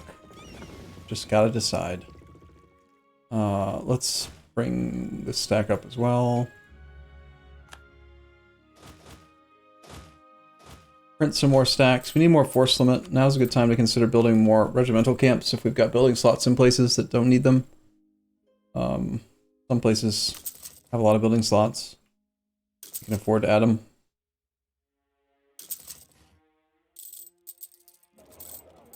Shattered Europa mod pack? I think we tried that briefly. It just made the game, surprisingly, it made the game easier because it's not like they sought after very specific balance or anything with the original balance of countries. It's really more like a historic thing, but when the world is shattered, it just means that you enter the blob phase a lot easier, because everyone's small and weak.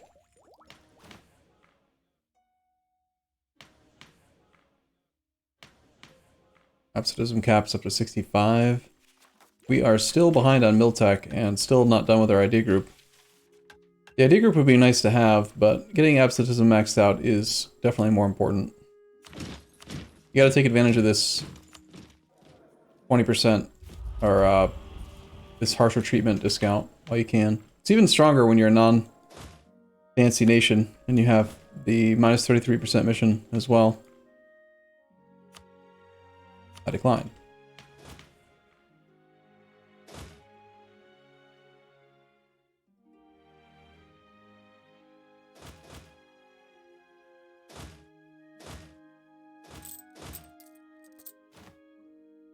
Now, if I pull this army off, what do you think the odds are that we have rebellions down here? Pretty high, right? We definitely have to leave at least one army down here. Probably. This army can police like all of Africa, and this little section. All the way up to here. This army takes care of this area.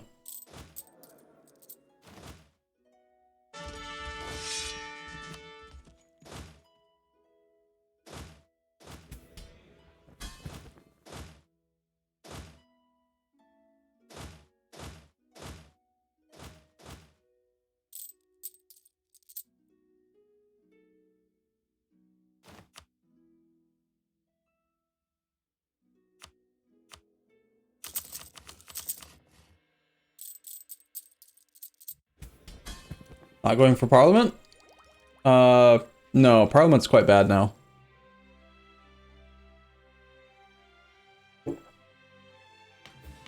Parliament was good before the change to estates. But now, what am I looking for? Now, to go Parliament, you have to give up the noble's estate, which is really, really painful in the first two eras, and then you're giving up on other stuff too. This one might be worth considering switching to. 10% production efficiency for an extra 5%. 5 more absolutism once we're at the cap. We already have the max from there.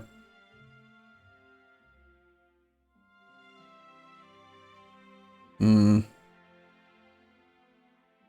be awful to raise the noble's influence again by 10%. We could consider getting more manpower. Talking about snowballing, ever tried Stellaris? Yeah, of course I played Stellaris. That's a silly question. Yes. Has Roomba ever played a Paradox game? Yes. Generally speaking, the answer is yes. Tuscan Guinea Company. Should be this one down here. Ivory Coast, we are at 43%. We already built the trade power buildings, for the most part.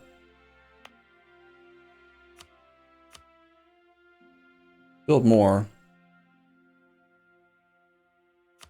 Churches are dumb and bad.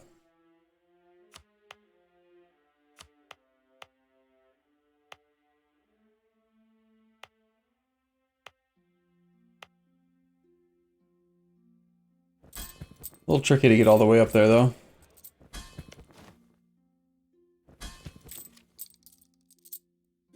Still, that income is creeping up.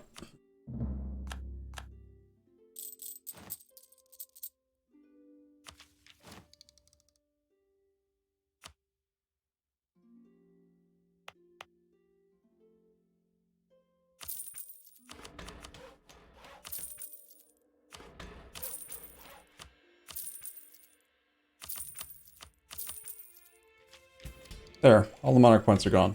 Easy.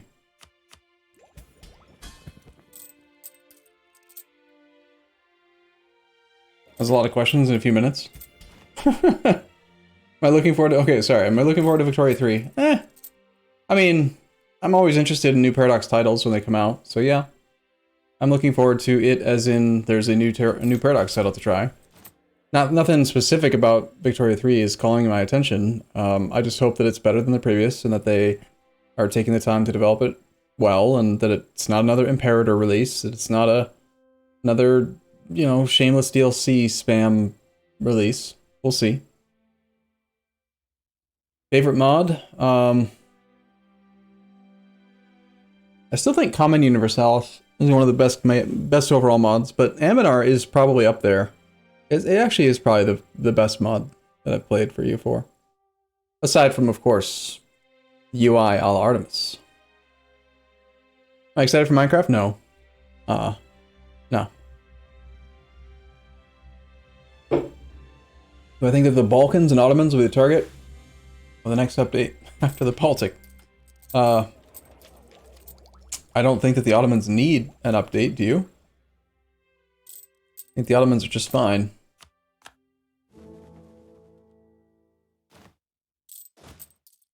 Would you mind doing a rundown of the clicks that you liked in this run? Expand infrastructure, tier 5 reform, new states, for example. Tier 5 reform, you mean like which tier 5 reform did we take? I think we just kind of went through that. That the Parliament's no good. You have to give it up too early. You give up a nobles estate too early. I usually just take general estates. You don't need the army tradition decay. You don't benefit from max absolutism. This is reasonable to switch to in Era 3, but before that, States General's no good.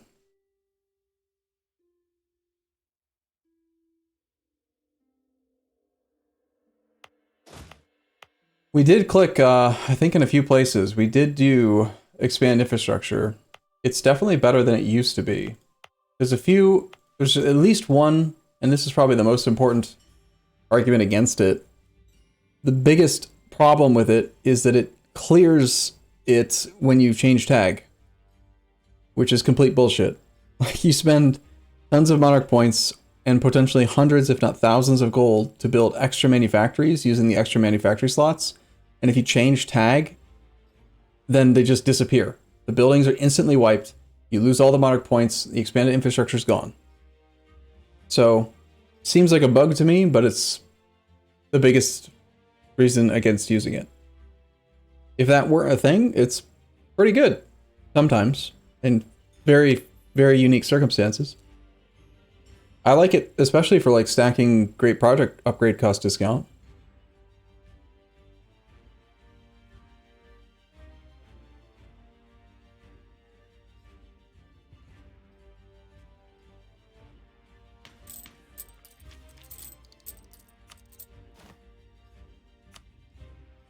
If you think about it like this, it costs 50 admin points, and it gives you 5% local dev cost. So if your province, if you know for certain that you're going to do at least 20 development clicks in the province, you should always click expand infrastructure. Because the admin point cost is gone. Right? 5% of 50 base cost, 5% of that's 2.5. 2.5 times 20 is 50 points. Right? So it's basically free if you're going to do at least 20 development in the province. And then in the meantime, you get the benefits from all the other stuff. You get the taxes, the goods produced, the trade power, etc. But eventually, you probably want to get rid of it. But even then, it paid for itself, so.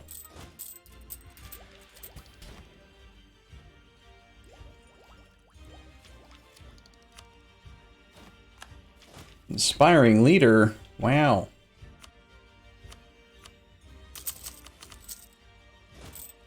Look at how many kids we've taught how to read good, guys. You see that? We've taught all of the Serbian children, the Balkan children, the Croats, and some of the Italians. We're teaching all the kids everywhere how to read good. It's very impressive. I'm impressed. Are you impressed? I'm very impressed by our ability to teach. How about the centralized state click? Centralized state click is very good. This new version of it. Let me see if I can find a state. I don't think I did it in this playthrough, but I was messing with it. And it is very good now. This click is great. Because, let's see, what did it used to do? It used to give a flat, I want to say 25 or 50 or something governing capacity cost discount, which is just trash. Super, super trash. Now it gives, for 50 government reform progress and 50 admin points, it will give you a minus 25% local state governing costs for the whole state. So you just look at the development of the state and say, okay, 132. So if we currently have minus 75, minus 45% governing cost, it's still going to benefit us to add more. We can save 100 and take 132 times 25%. We get that much governing capacity. So you take your highest development states, and it is good. It is good.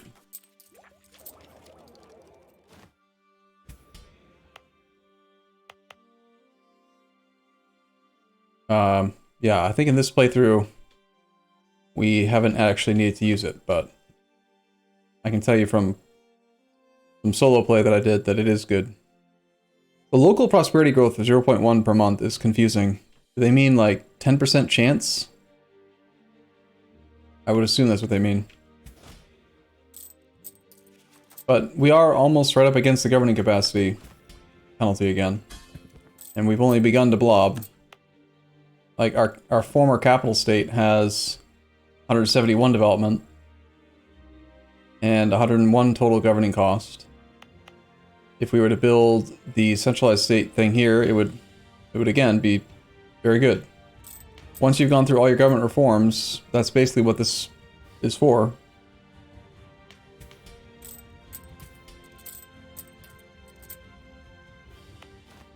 That being said, I think we should actually click it. It does take 5 years. It also gives you money. State maintenance is not a completely insubstantial thing. Especially when you stack it with other sources of state maintenance discount.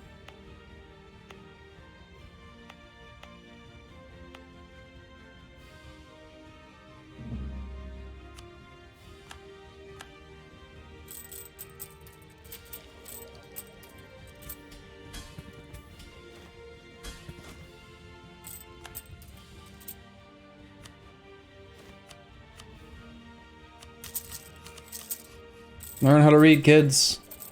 Read your books.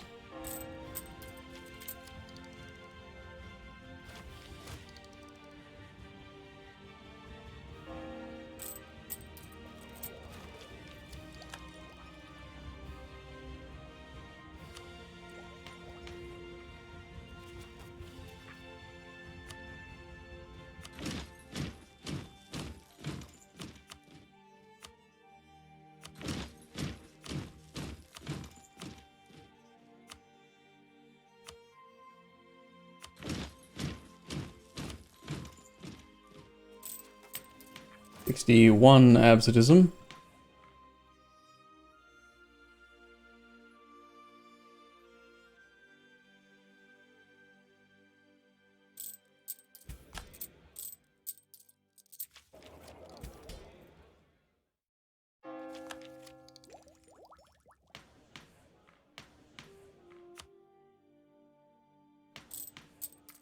Teach us when we should click centralized state. Well, I just did it twice. Alright, so basically you do this. You take a look at your list of states. States and territories, sort by development. I happen to just sort of know that Tuscany, our primary state, is going to be the highest, right? Your capital state should generally be the highest development. I knew that Serbia, our former capital state, would be the second highest, and then Venetia, I had a feeling would be the third highest. You want to do it in the highest development states that you have, because it's a percentage reduction of governing capacity cost for the whole state. So the bigger the total development in the state, the bigger the overall benefit from centralized state click is, because you're getting 25% of a bigger number. So if you are up against the governing capacity cap, or will be soon, you want to do it. It's just good. It is. It's like Basically, for 50 admin points and 50 governing capacity, 50 government reform progress, you're essentially building an extra courthouse in every province. Because the province governing cost minus 25, and state maintenance minus 25. Well, you're not getting 25, you're getting 20, I think. But you're getting 25% local governing cost and 20% state maintenance. So it's like getting an extra courthouse in all of the provinces. If you're not at the governing capacity cap, then you don't need to worry about it. But as soon as you get there, it's actually better than doing expand administration by a fairly large measure. This click right now, we can spend 36 to just gain 20 base before multipliers. So we currently have a 25% increase. So we get 25 more governing cap for 36 reform progress. If I do that click here, we get 171 times 0.25 is 43. 43 versus 25 for like a little bit more reform progress, but you also get the state maintenance discount and the prosperity growth modifiers. And if you do more development here, it scales. It's not a flat increase to governing capacity. It's a dynamic increase. So yeah, it's basically when you click it. You click it whenever you're at the cap.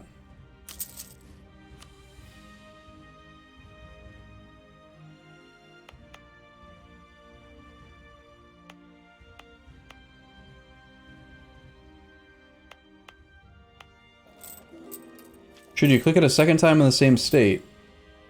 I haven't actually gotten to the point where I would need to consider that. If it's still only 50 and 50 costs, then yes, you should always do it in the most developed state that you have that you can do it in. Unless you're already at the floor, which would potentially happen. So right now, Belgrade is at minus 45% governing capacity cost. Once the centralized state is complete, it'll be at 45 plus 25. So it'll be at minus 70% cost. At some point down the line, we're going to get the town hall upgrade, which gives us another minus 25. So if you plan for that, we're already at 95 effective governing capacity discount. So should you click it a second time? Maybe, but probably not unless you know that you don't have enough space for a courthouse or something. This is a DLC, I think?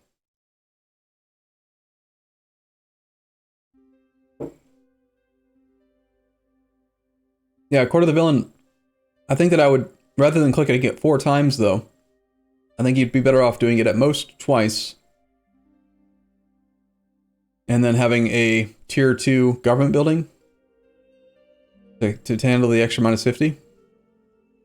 The State House is from having this thing. And that also applies to the whole state for just one building.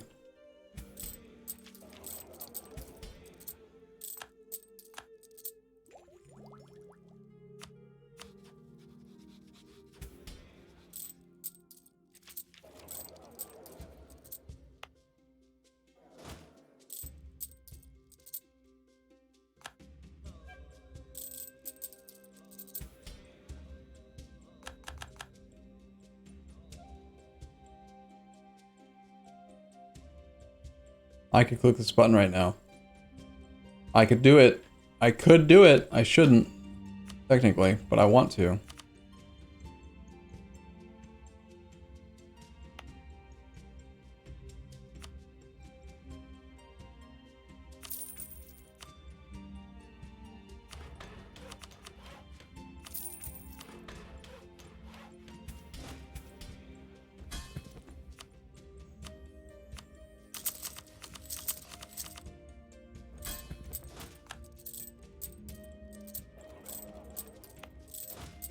Need more boats. Need our boats to be protecting trade in different places. I've not really been thinking much about boats and stuff. I'm definitely not, like, focused. Now's a great time for questions. Because I don't want to wage the wars that I have to wage, you know? Like, to actually get to the goal. It is relevant for merchant republics. Yeah, merchant republics have increased governing costs and increased costs in trade companies. In fact, trade companies are another interesting place to consider. Trade companies have a plus 25% penalty. You're generally not going to have high development in your trade companies, but you might, possibly, if you, for example, have centers for kids who can't read good, on top of other things. Look at the development costs. It's only 24. In fact, at this point, we should probably include territories, because, yeah, we've got some really cheap places to develop now in trade companies. 9? It only costs 9 to develop here? That's pretty cheap. A lot of discounts.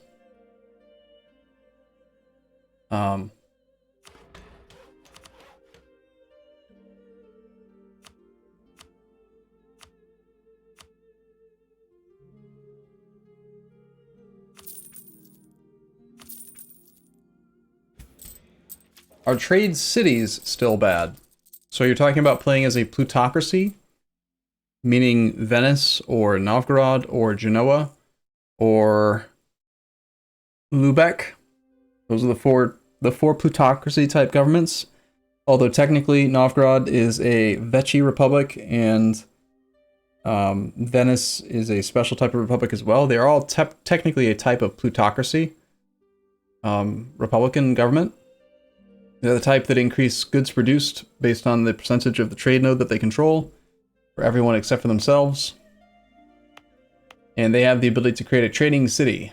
They can, it's kind of like creating a client state, but except they can do it at the beginning of the game. Is it still bad, is the question. So the fundamental problem I've always had with them is still true, and that is that the number of people that are transferring trade power to a plutocracy government, like trade league leader, determines whether or not other countries are willing to trade power with you. And when you create a trading city, you create someone who is forced to trade with you. They have to give you their trade power. They cannot say no.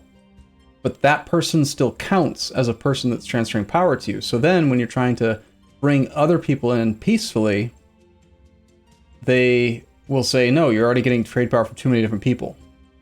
So the problem is you basically want to have your entire trade network set up first, and then once it's set up, then create all your trade cities, because then you can essentially go over the cap, because it only applies when you're asking them to join, not when they're already part of it. Does that make sense?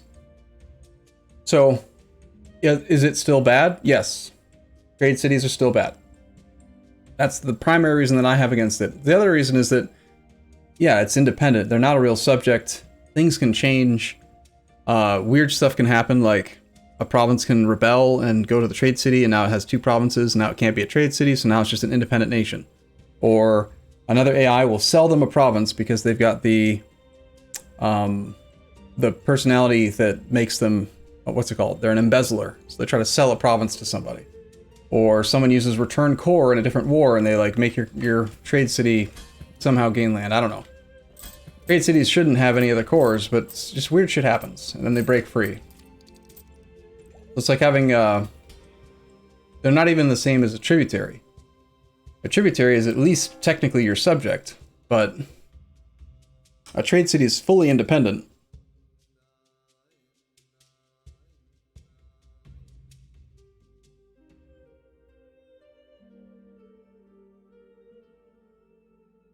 Yeah, so yeah, they're still bad.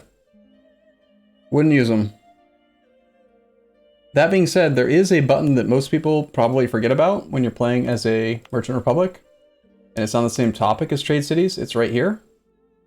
There's a button. This is a button. Only a Merchant Republic can create a trading post. A trading post and a trading city are 2 different things. This is the button that you can press that gives you plus 10 trade power in a province. You can have 1 per trade node as a Merchant Republic. You should definitely click this button. Very much worth it. It costs 50 base admin points, affected by all power cost reduction. So,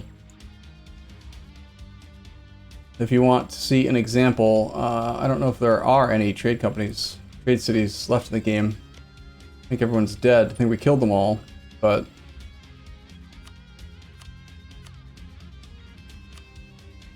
Government type.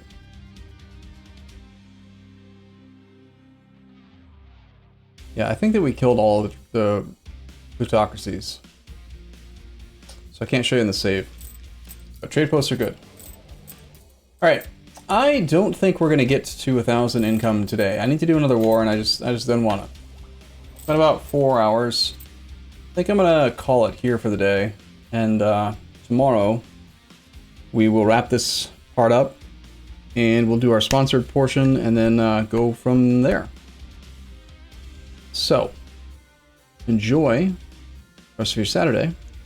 I'm going to go and hang out with my kids and my nieces and nephews, and have a good Saturday. So, Namtekor, thank you for your sub as well. Welcome back. And I'll see you guys in the morning. Have a great night. I'll see you soon.